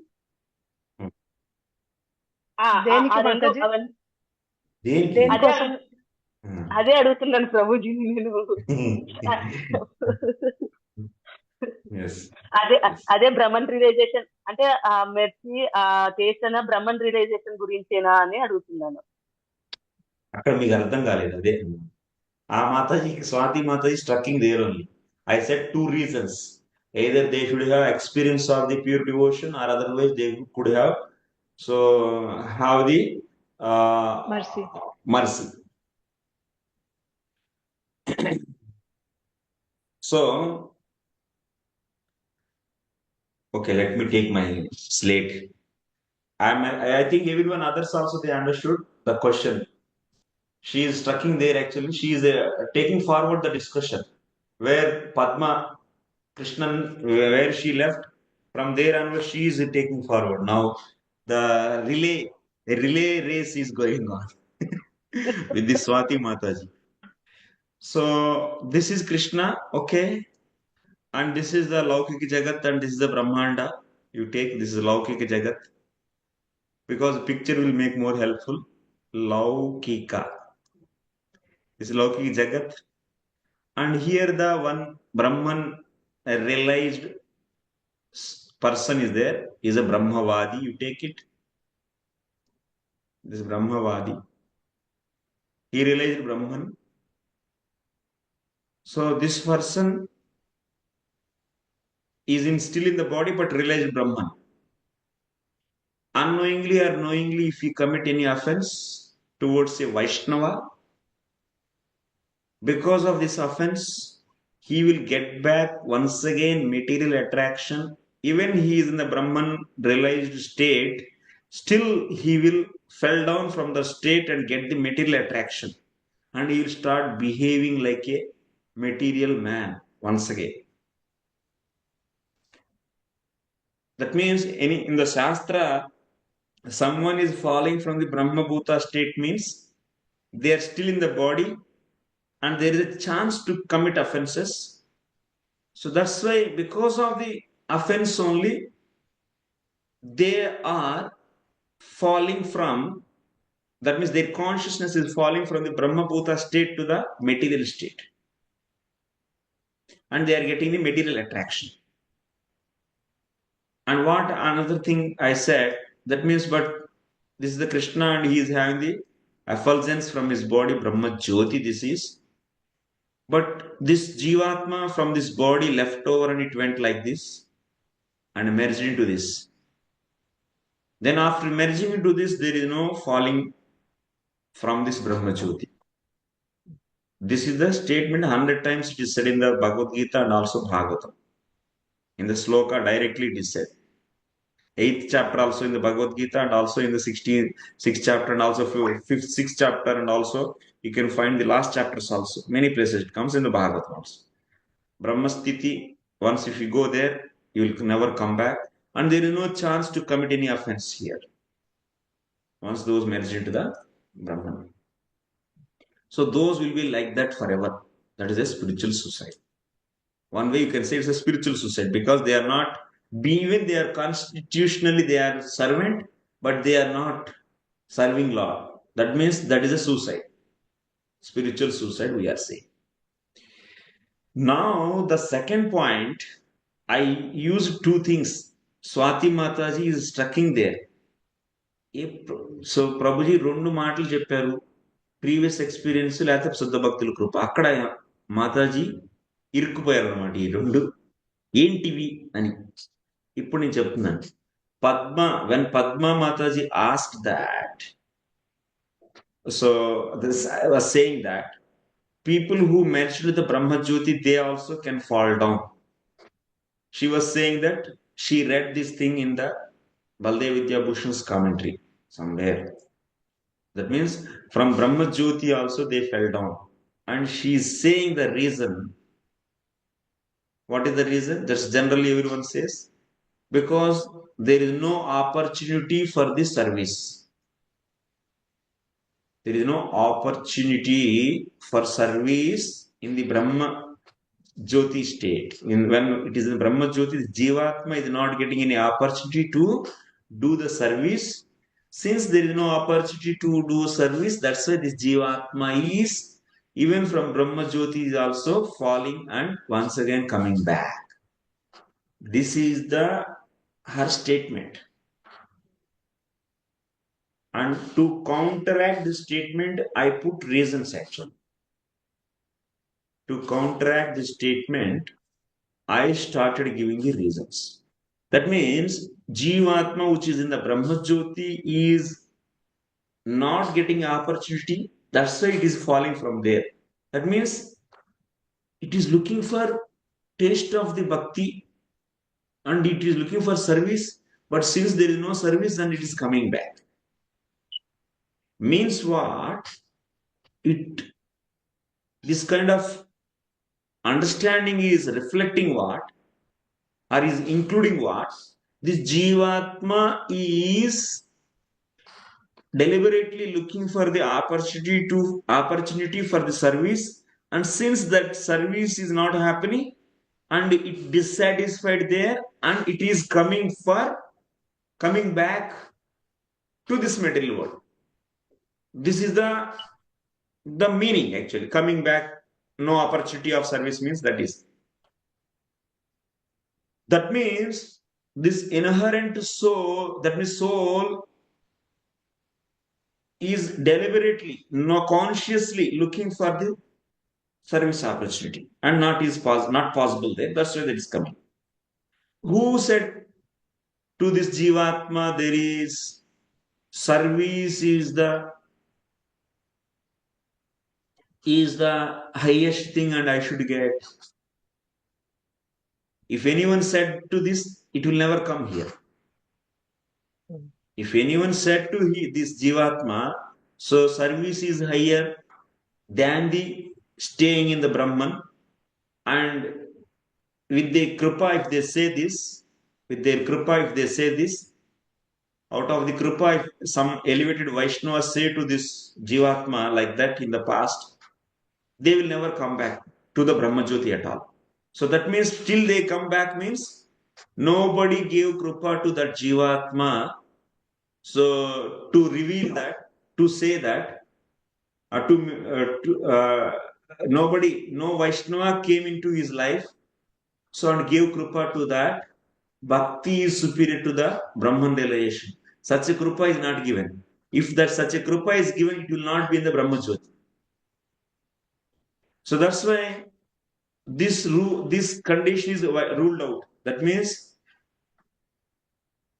even after getting the Vaishnava's kripa and knowing that Bhakti is superior to the Brahma sthiti, and still it came to the Brahmajyoti, is it possible? It will never possible like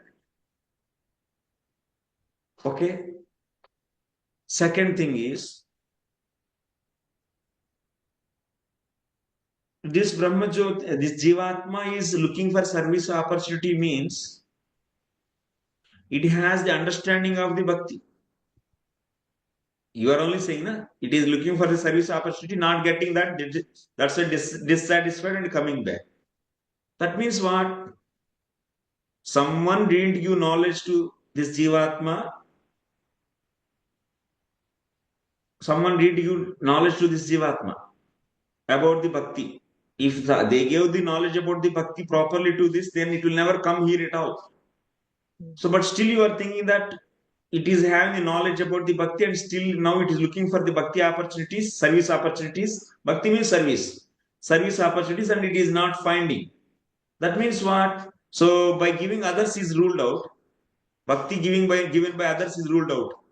Because if someone's Jivatma is given with someone's mercy, by Vaishnava's mercy, about the Bhakti it is given to it, it will never come to the Brahmajyoti itself. So that's why that given by someone is ruled out. Bhakti given by someone is ruled out. Now, according to you, Bhakti should be inherent to this Jivatma itself. That is your next.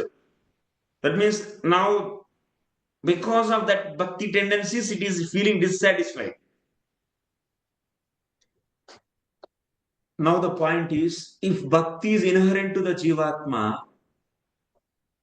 if you say this is the fact, this is axiom, or this is a philosophical fact, then in the material world also these Jivatmas are there. From the millions and millions and millions and millions of that means Anadikala, they are there.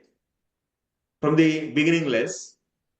These Jivatmas, that means they also have inherently Bhakti. And they also should feel, oh, this karma, why I am doing, and by getting the sense gratification, I am not so happy. And I should relish Bhakti. And I should become devotee. Like that, they could have themselves realized their inherent Bhakti, and by the time, that means from the beginningless, by this time, all the Jivatmas might have gone back to the Golok Vrindam till now. Because you are saying Bhakti is inherent to the Jivatma. If you say, then they have went back. Because in the material, because you are saying even in the Brahma Jyoti, Jivatma is getting the pleasure, Brahman pleasure. It's not that it is not getting any pleasure, it is getting the Brahman pleasure. You are saying Jivatma is rejecting that and feeling Bhakti is more superior and I want that and that's why it is coming. Then now in the material world, Jivatma is getting the cheap pleasure. Compared to Brahman pleasure, material pleasure is so cheap. Then it should reject that also and it could become devotee by itself. Everyone could have become devotees. According to your logic, they could have become devotees and they could have become devotees by the long ago. Then there is no need of any Vaishnava's kripa also.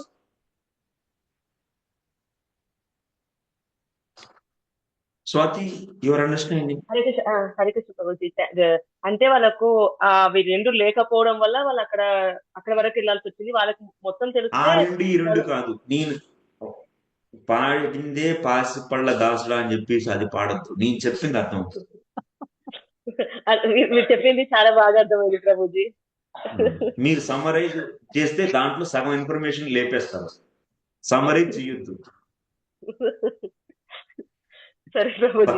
కానీ మీరు ఇంకోటి spiritual suicide అంటే ఇక్కడ బ్రహ్మభూత stage నా Prabhuji, spiritual suicide అని చెప్పారు కదా, అది కూడా ఇక్కడ ఈ లోకంలో కాదు, ఈ బ్రహ్మ జ్యోతిలో ఒక్కసారి బ్రహ్మ జ్యోతిలో ఉన్నవాళ్ళు మళ్ళీ తిరిగి పడిపోరు. అంటే ఏంటి, ఇక స్పిరిచువల్ సూసైడ్ అన్నమాట. అంటే జీవాత్మ బై నేచర్ దాసుడు కదా, సర్వెంట్ కదా. కానీ ఇప్పుడు సర్వెంట్ లాగా ఉండాల్సిన జీవాత్మ బ్రహ్మజ్యోతిలో ఉండిపోయిందంటే అది సూసైడ్ కదా, ఆ దృష్టిలో ఆలోచిస్తే. ఆ విధంగా చెప్పబడుతుంది అన్నమాట.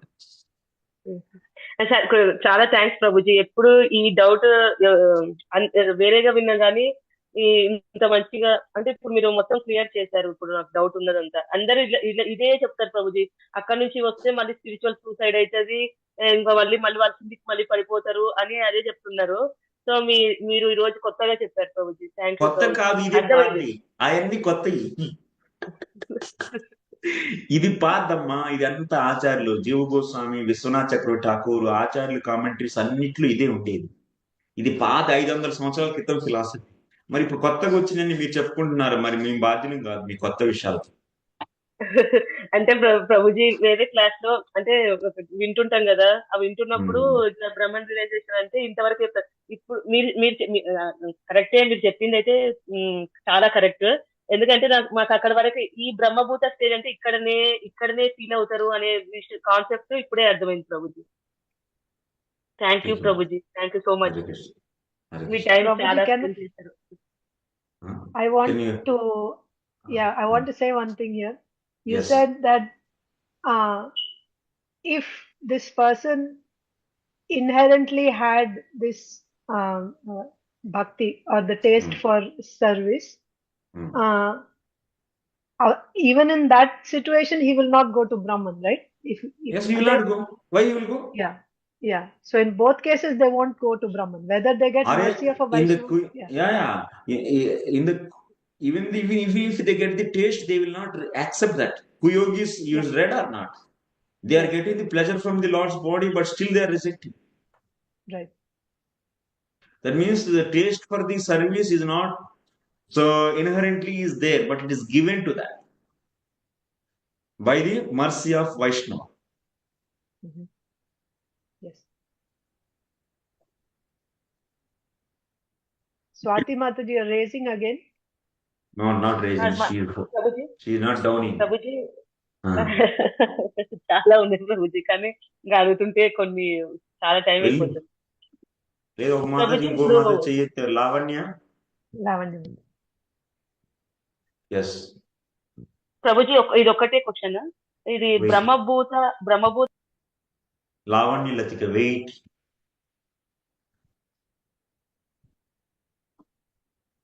ఇప్పుడు మీరు ఎక్కువసేపు ఉండేటట్టున్నారు, అందుకోసం వెయిట్ చేయమంటున్నారు. వతి ఏమి అన్మ్యూట్ చేయండి అమ్మా. మీరు అన్మ్యూట్ చేయండి మాతో దర్శనం. హరే కృష్ణ ప్రభుజీ, దండాత్ ప్రణామ్స్. ప్రణామ్ ప్రభుజీ. సేమ్ మళ్ళీ సారీ, అదే క్వశ్చన్ నేను కూడా రిపీట్ మా చేద్దాం. తెలుగు నేను అందరూ తెలుగు తేజాలు బాబోయ్. హైదరాబాద్ ప్రభుజీ. అంత తెలుగు బ్యాచ్ లాగా ఉంది ఇదంతా Telugu. No, others are also there. Others are there too. Prabhuji, బ్రహ్మజ్యోతిలో వెళ్ళిన వాళ్ళు మళ్ళీ కిందకి పడిపోరు అని అంటున్నారు కదా ప్రభుజీ. సో మీరు అంటే ఇంత ముందు పద్మ మాతాజీ అంటే పడిపోతారు, అక్కడ సేవా ఆపర్చునిటీ దొరకదు కాబట్టి పడిపోతారు అని అన్నారు కదా తను. దానికి మీ ఆన్సర్ ఏంటంటే సేవా ఆపర్చునిటీ దొరకదు అని తెలిసిన వాళ్ళు అని అంటే ఆల్రెడీ భక్తి టేస్ట్ తెలిసిన వాళ్ళు అయ్యి ఉంటారు కాబట్టి అలా తెలిసిన వాళ్ళు టేస్ట్ అసలు అక్కడికి వెళ్ళరు కదా అని అన్నారు మీరు. ఇదేనా ప్రభుజీ? Very good. తెలుగు చెప్పండి. వెళ్ళరు కదా అని అన్నారు. సో అయితే ప్రభుజీ ఇంకొక చిన్న స్టేట్మెంట్ అదే విన్నాను, మెర్జ్ అయిపోయి అంటే ఇప్పుడు మెర్జ్ అయిపోతారంటే అక్కడికి క్లోజ్ ఇంకా అది సూసైడ్ అన్నట్టే కదా. అక్కడ నుండి మళ్ళీ పరమాత్మ స్టేజ్ కి తర్వాత భగవాన్ని చేరుకోగలుగుతారా? అసలు ఇంకా అట్లా ఉండదా? లేదు, అయిపోయింది, finish. Okay okay.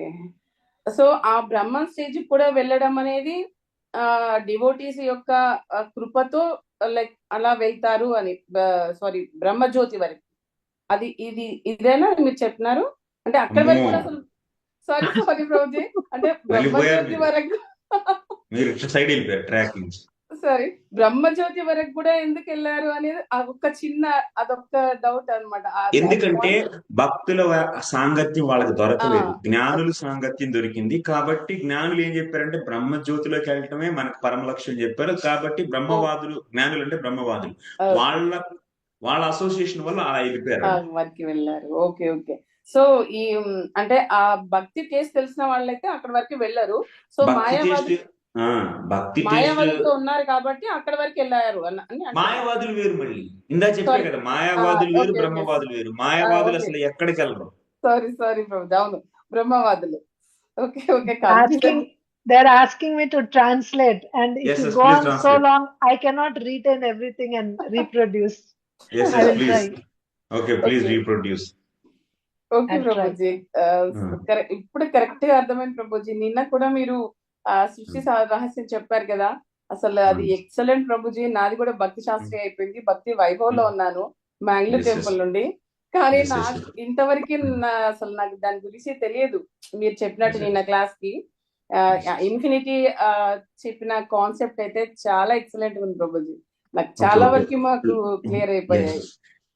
Let them translate English. Okay. Because Mataji, when you speak in Telugu, everyone else, those who don't know Telugu, they are in darkness. So we should include them also. Yes. Okay, I'll try. You stay. In case I'm going here and there, you correct me. Okay. I'm going to repeat what you said. Okay, thank you. So the point here is that this idea, this misconception that people have is, devotees may have, is that after merging into Brahman, one falls down. It does not happen like that. Only somebody who has realized Brahman still in this body, he can fall down. So that is the point. So then the next thing is,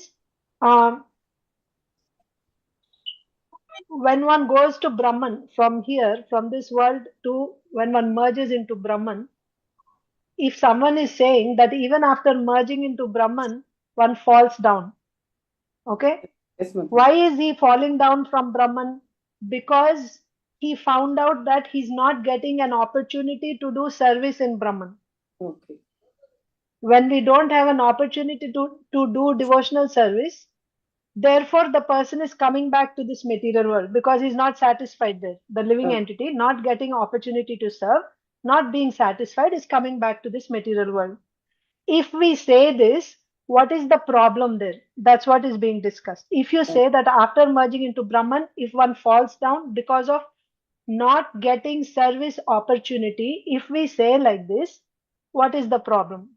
So there 2 points are said. First of all, if when will one get this taste for bhakti, or when will one want to serve? When will one consider this the highest goal of life? There are 2 ways. One is when he gets a mercy from a Vaishnava, he comes in contact with a pure devotee, and he hears that the highest goal of life is to render pure devotional service. By that mercy, now his goal is to do pure devotional service, and then he's endeavoring for that. So if a person has gotten mercy of Vaishnava, why will he why will he even go to Brahman in the first place? Yes, he won't go to Brahman. If he got mercy from a Vaishnava, his goal is going to, rendering pure devotional service, going to Krishna. Then why will he go to Brahman and then fall down from there because he's not getting service? That is not possible. That means if this person is in Brahman, already he's merged into Brahman, means he did not receive Kripa, Vaishnava Kripa. He did mercy of a Vaishnava. Second point is, you may say, inherently this living entity had this experience of bhakti, right? So therefore he's looking for bhakti. After going there, he's not getting bhakti, so he's coming back now. There also the same point will come. If he has that inherent bhakti in his heart, then why will he go to Brahman in the first place? And why will he even continue doing karma in this world, trying to get material? Will be going to Krishna only. So he will aspire for that only. Why will he go to Brahman and then fall down from Brahman? So these are the 2 points. Antena, Lavanya Mataji, Yes, everything covered? Yes, Mataji. Thank you. Thank Mataji. you. Thank you very much. Thank you. Hare Krishna. Hare Padma Mataji. Hare Krishna. Mataji. Thank you. Padma Mataji. Yes, Mataji, in continuation with this discussion, I understood exactly what you have explained, what Prabhuji have explained. What I want to know is our constitutional is to serve the Lord. That is so. Even in this world, even in this material world, we have a tendency to serve somebody. Not necessarily, not people may not know that they have to serve the Lord, but still they have that inherent constitution to serve somebody, whether it is a good person or bad person, but still they do some service. Somebody is doing some service. So that is what I wanted to know, that when we are doing this service, that is that inherent service attitude is there in the person, not necessarily bhakti, but inherent service attitude is there. So when they go to Brahma Jyoti, they cannot do service over there for anybody. So they don't know that bhakti is the reason. That is, they don't have bhakti. So that is the reason they are not satisfied. But they are unable to serve anybody. So because of that dissatisfaction, they come down. This is what I wanted to actually ask. Maybe I did not ask in the proper way. So Yes. because of that, Yes, Mataji. So service attitude, you are saying it is inherently there. Towards what? First of all, Jivatma is covered by the avidya. Okay. So Jivatma is not at all knowing about who is he himself. It doesn't know who is he himself. And on top of that, when it is given with the ahankara, that means the layer ahankara, false ego, it is considering himself as body. So in this state, whatever the gunaha guneshu vartante, in this state, what is happening actually? Actually, everything, that means, is out of the modes only. Whatever the activities happening, actually now you should understand, if you are watching a flower with your eyes, who is watching? Jivatma is watching. Tell me, if a rose flower keep in front of your eyes, who is watching? Jivatma with the help of this gross body. Jivatma is not watching. This is the mistake actually. Gross body. So in yesterday's class also I said this fundamental has to be clear, then you'll understand the background actually. What is happening in this material world? So for layman understanding, we explain like that. But if you come to the properly to the Sastra, so that's a preaching applications are like that. But if you come to the actual philosophy, so karya karana kartrutve prakritir heturuchyate. That what is the meaning? Karya karana kartrutva. Maybe I think Archana Mataji, you have to do your family services. You can go. I will end up this. Okay. Hare Krishna. Thank you. Yeah. I will end up this and I will, you know, all of these points. So I will close this meeting. Thank you. Hare Krishna. Yeah. You do your work. So, Padma Mataji here. Karya Karana Kartrutva. First of all, I am explaining what is the philosophy. Like example, there is a pen is there. And first of all, understand this is Jivatma. Jivatma is covered with what? Avidya. So when Jivatma is covered with the Avidya, when it is covered with the Avidya, it is from Anadi, from the beginningless. So what is the reference? 13th chapter, 20th sloka is the reference. Which chapter? 13th chapter? Okay. 20th. So there you can refer. Okay. Vishwanath commentary you can clearly. So this Jivatma is being covered by the Avidya. He is forgetting himself as I am soul. It doesn't have any another information. That means I am the servant of the Lord. This consciousness Jivatma doesn't have. Jivatma inherently have, I am the soul. This consciousness only it is having. So now on top of this, it is given with the what? With the ahankara, as per the karma of this Jivatma, which is there with this Jivatma. As per the karma, it is getting the, so ahankara, that means false ego. Then after that, it is getting the chittam, and then it is getting after that intelligence, mind, and senses. And then after that, gross body. And out of this gross body, you can see so many objects. Like example, pen. Now in the senses, eyes are there. Now if we are seeing with the eyes the pen, so take the simple activity. Who is doing? This you should understand. You are saying, so Jivatma's inherent nature is the service attitude. That is your point. Based upon that logic, you are saying Jivatma is this inherent nature service and it is coming, it can fall down from the Brahma Jyoti also. Now I am saying any material activities are happening, they are happening by what? That I am explaining to you. Okay?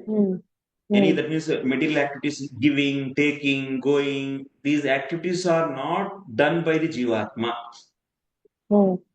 Like you see, if you give some flower to someone, Jivatma is not giving that.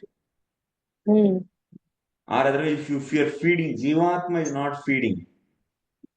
So now the point is what I have to make to you to understand. These activities, these material world activities are done by whom?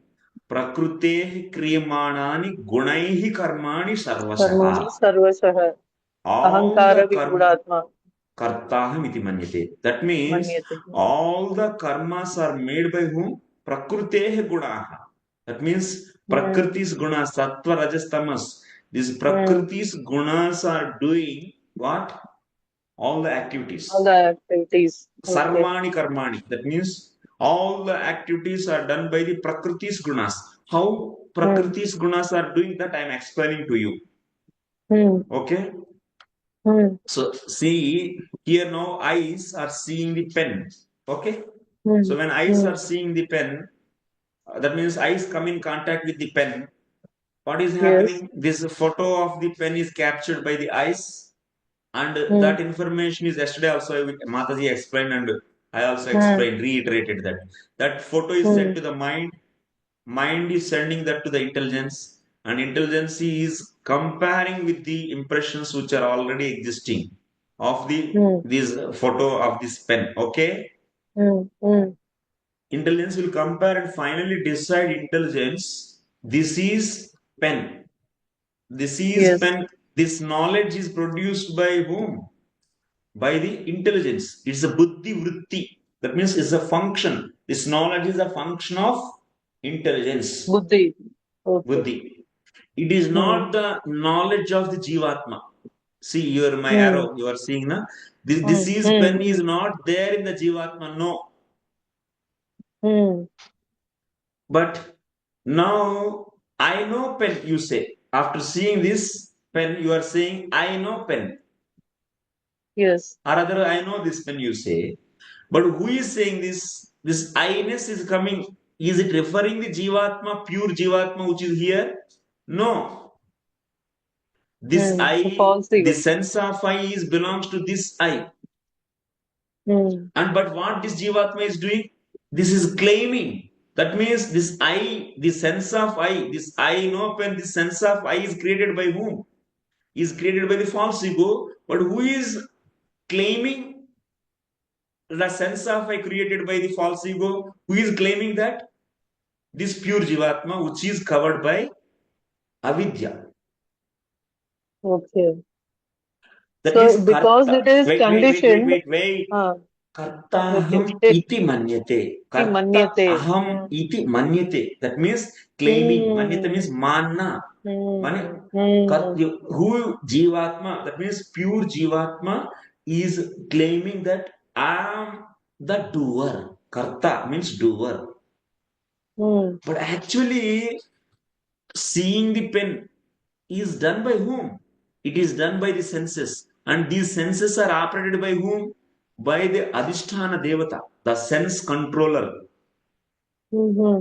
Indriya Adhisthana Devata. That means in the case of eyes, Surya Amsha will be there in the eyes. That Surya Amsha is controlling. And he is controlled by whom? He is controlled by the Paramatma, who is residing here. Paramatma is controller of all the demigods who are residing in the various limbs.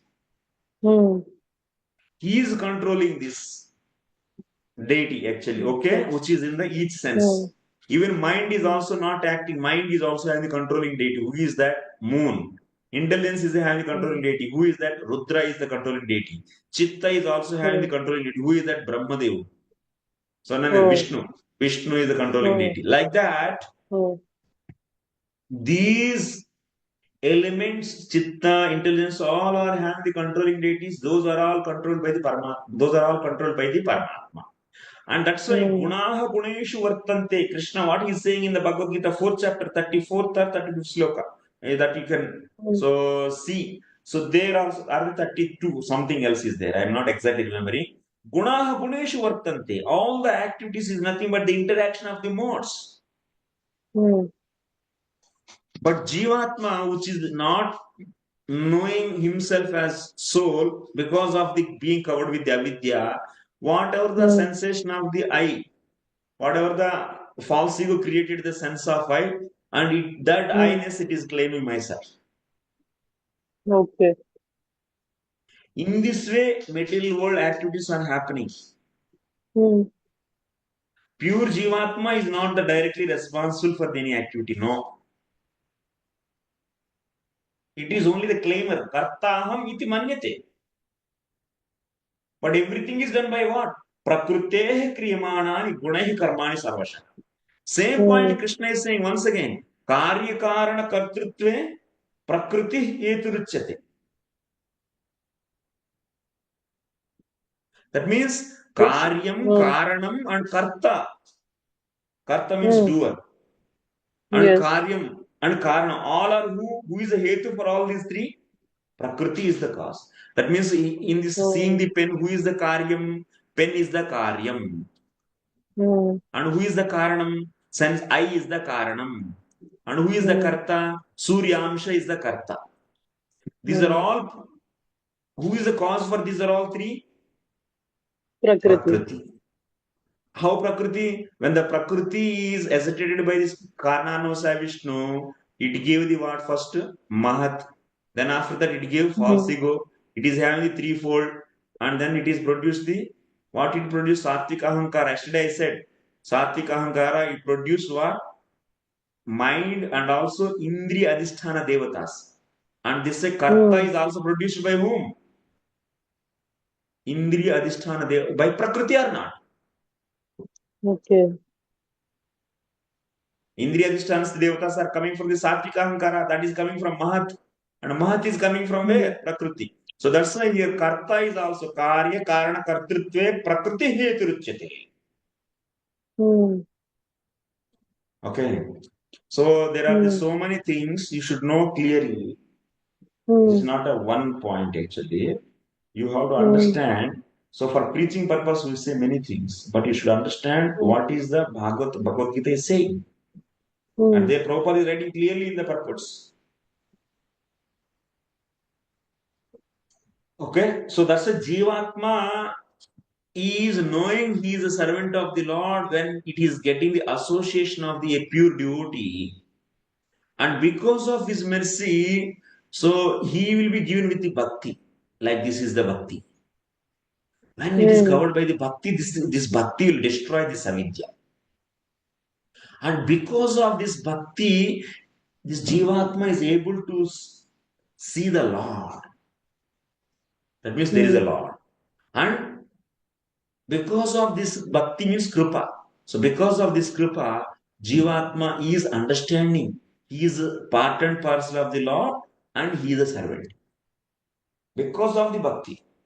Jivatma by itself, it cannot come to know he is a servant. If it is coming to know itself as servant, then everyone could have become till now servants and went back to the Goloka. There is no But need of their ego association. prevents them, no, Prabhu?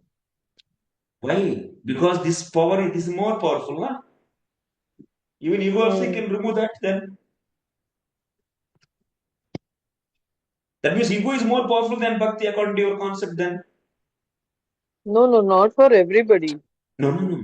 First of all, understand. Logic, how it is missing, you understand. If you say, even one is knowing that he is a devotee of the Lord, and if the Not devotee, ego, servant. servant of whom? Servant is not a blank statement. It's a relative word. Servant means a relative word. Without the servitor, there is no point of servant. Servant of whom? Then you should understand that.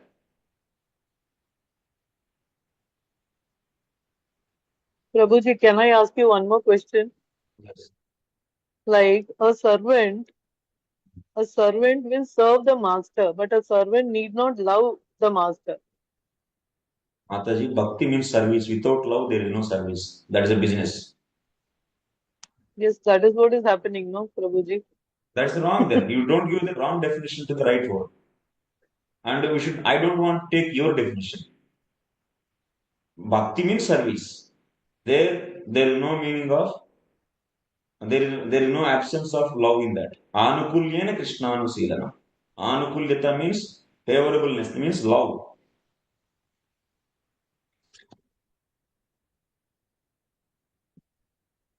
Okay, you hear my lectures, feeling so much Yes, is I will there. hear again.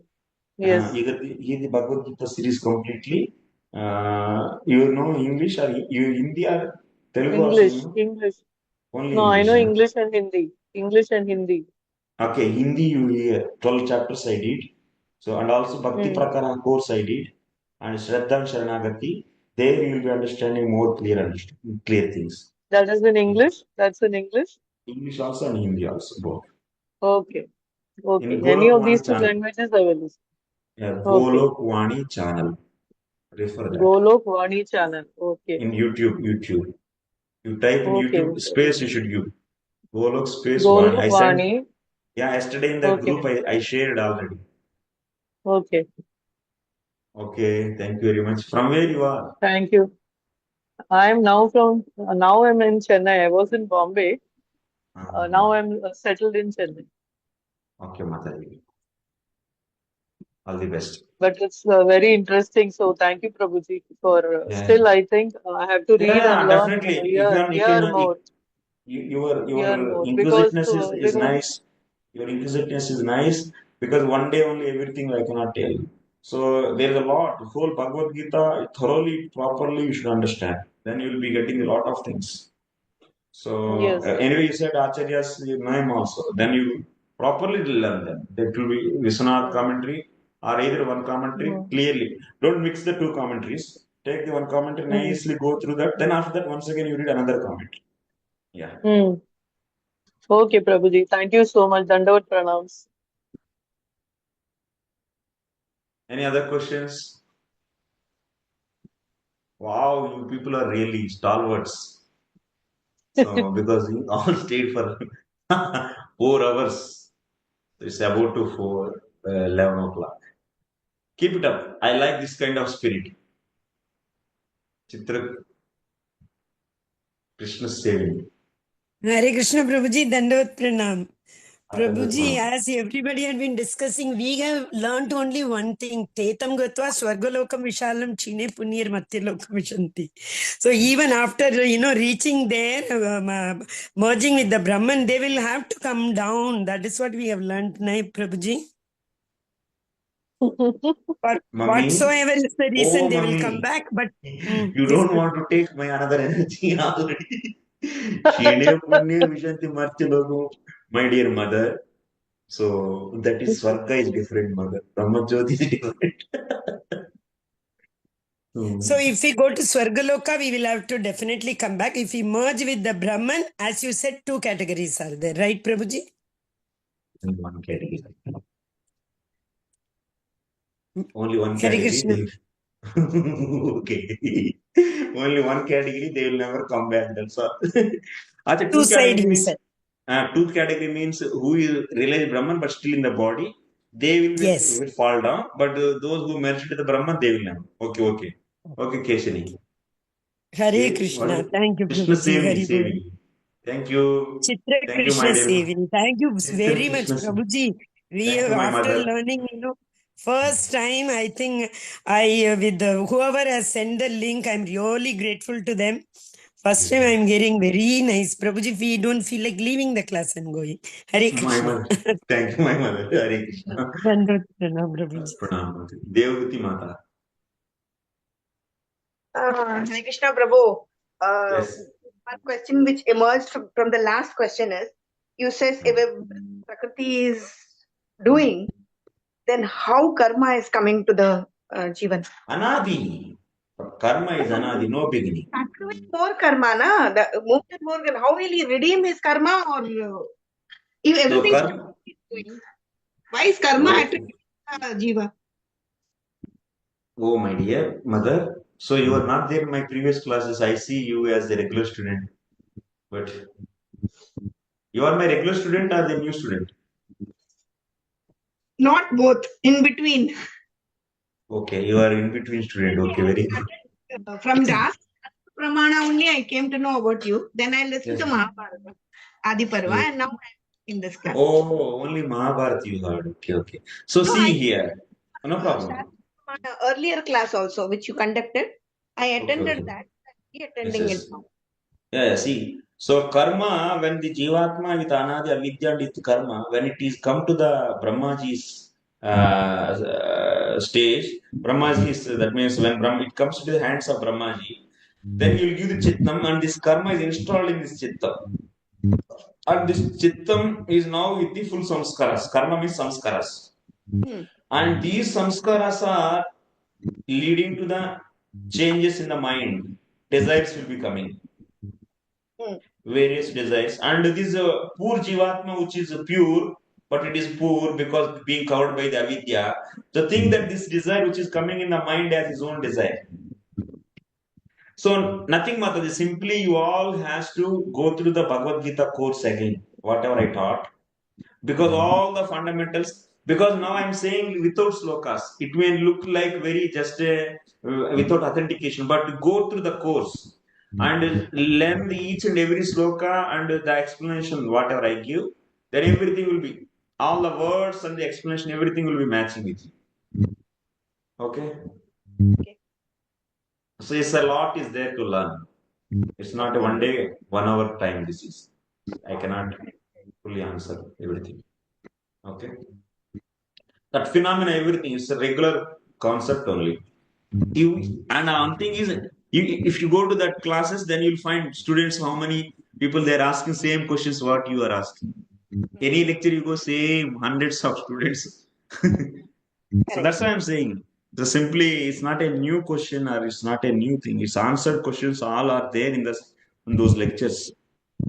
Can you just put the playlist in the group so I can listen to it? Sometimes when I go to this thing, I miss out on the lectures. Yesterday I also put actually. I saw the playlist yesterday. In fact, I listened to the one in Dwarka. 2, 3 I listened. But then I couldn't catch up your pace. You're very fast. I am very slow. I gave up. So this Bhagavad Gita is or English, whichever you want. I would prefer in Hindi or English, not. Hindi I will put. Hindi, but Telugu is best, but Hindi you take. Yeah. Please put it in the groups. Yes. Okay. Thank you. Hare Krishna. Thank you very much for all your kind and patient hearing for this such a really 4 hours, and you are all stayed here. And these 18 students, 17 students, stalwarts, I appreciate deeply from my heart. And I don't think that you went back and came once again, and you all stayed from the beginning. And let us continue like this. And this is the life perfection actually. Always staying with the devotees and discussing. And I only just I am defeated by all of you because I am winding up actually. So you all still having a lot of interest in asking questions. Please forgive me for my defeat. And thank you very much. Stila Prabhupada ki jai. Thank you, Prabhu, for your patience. Thank you for your patience. No, I'm just learning, Mataji.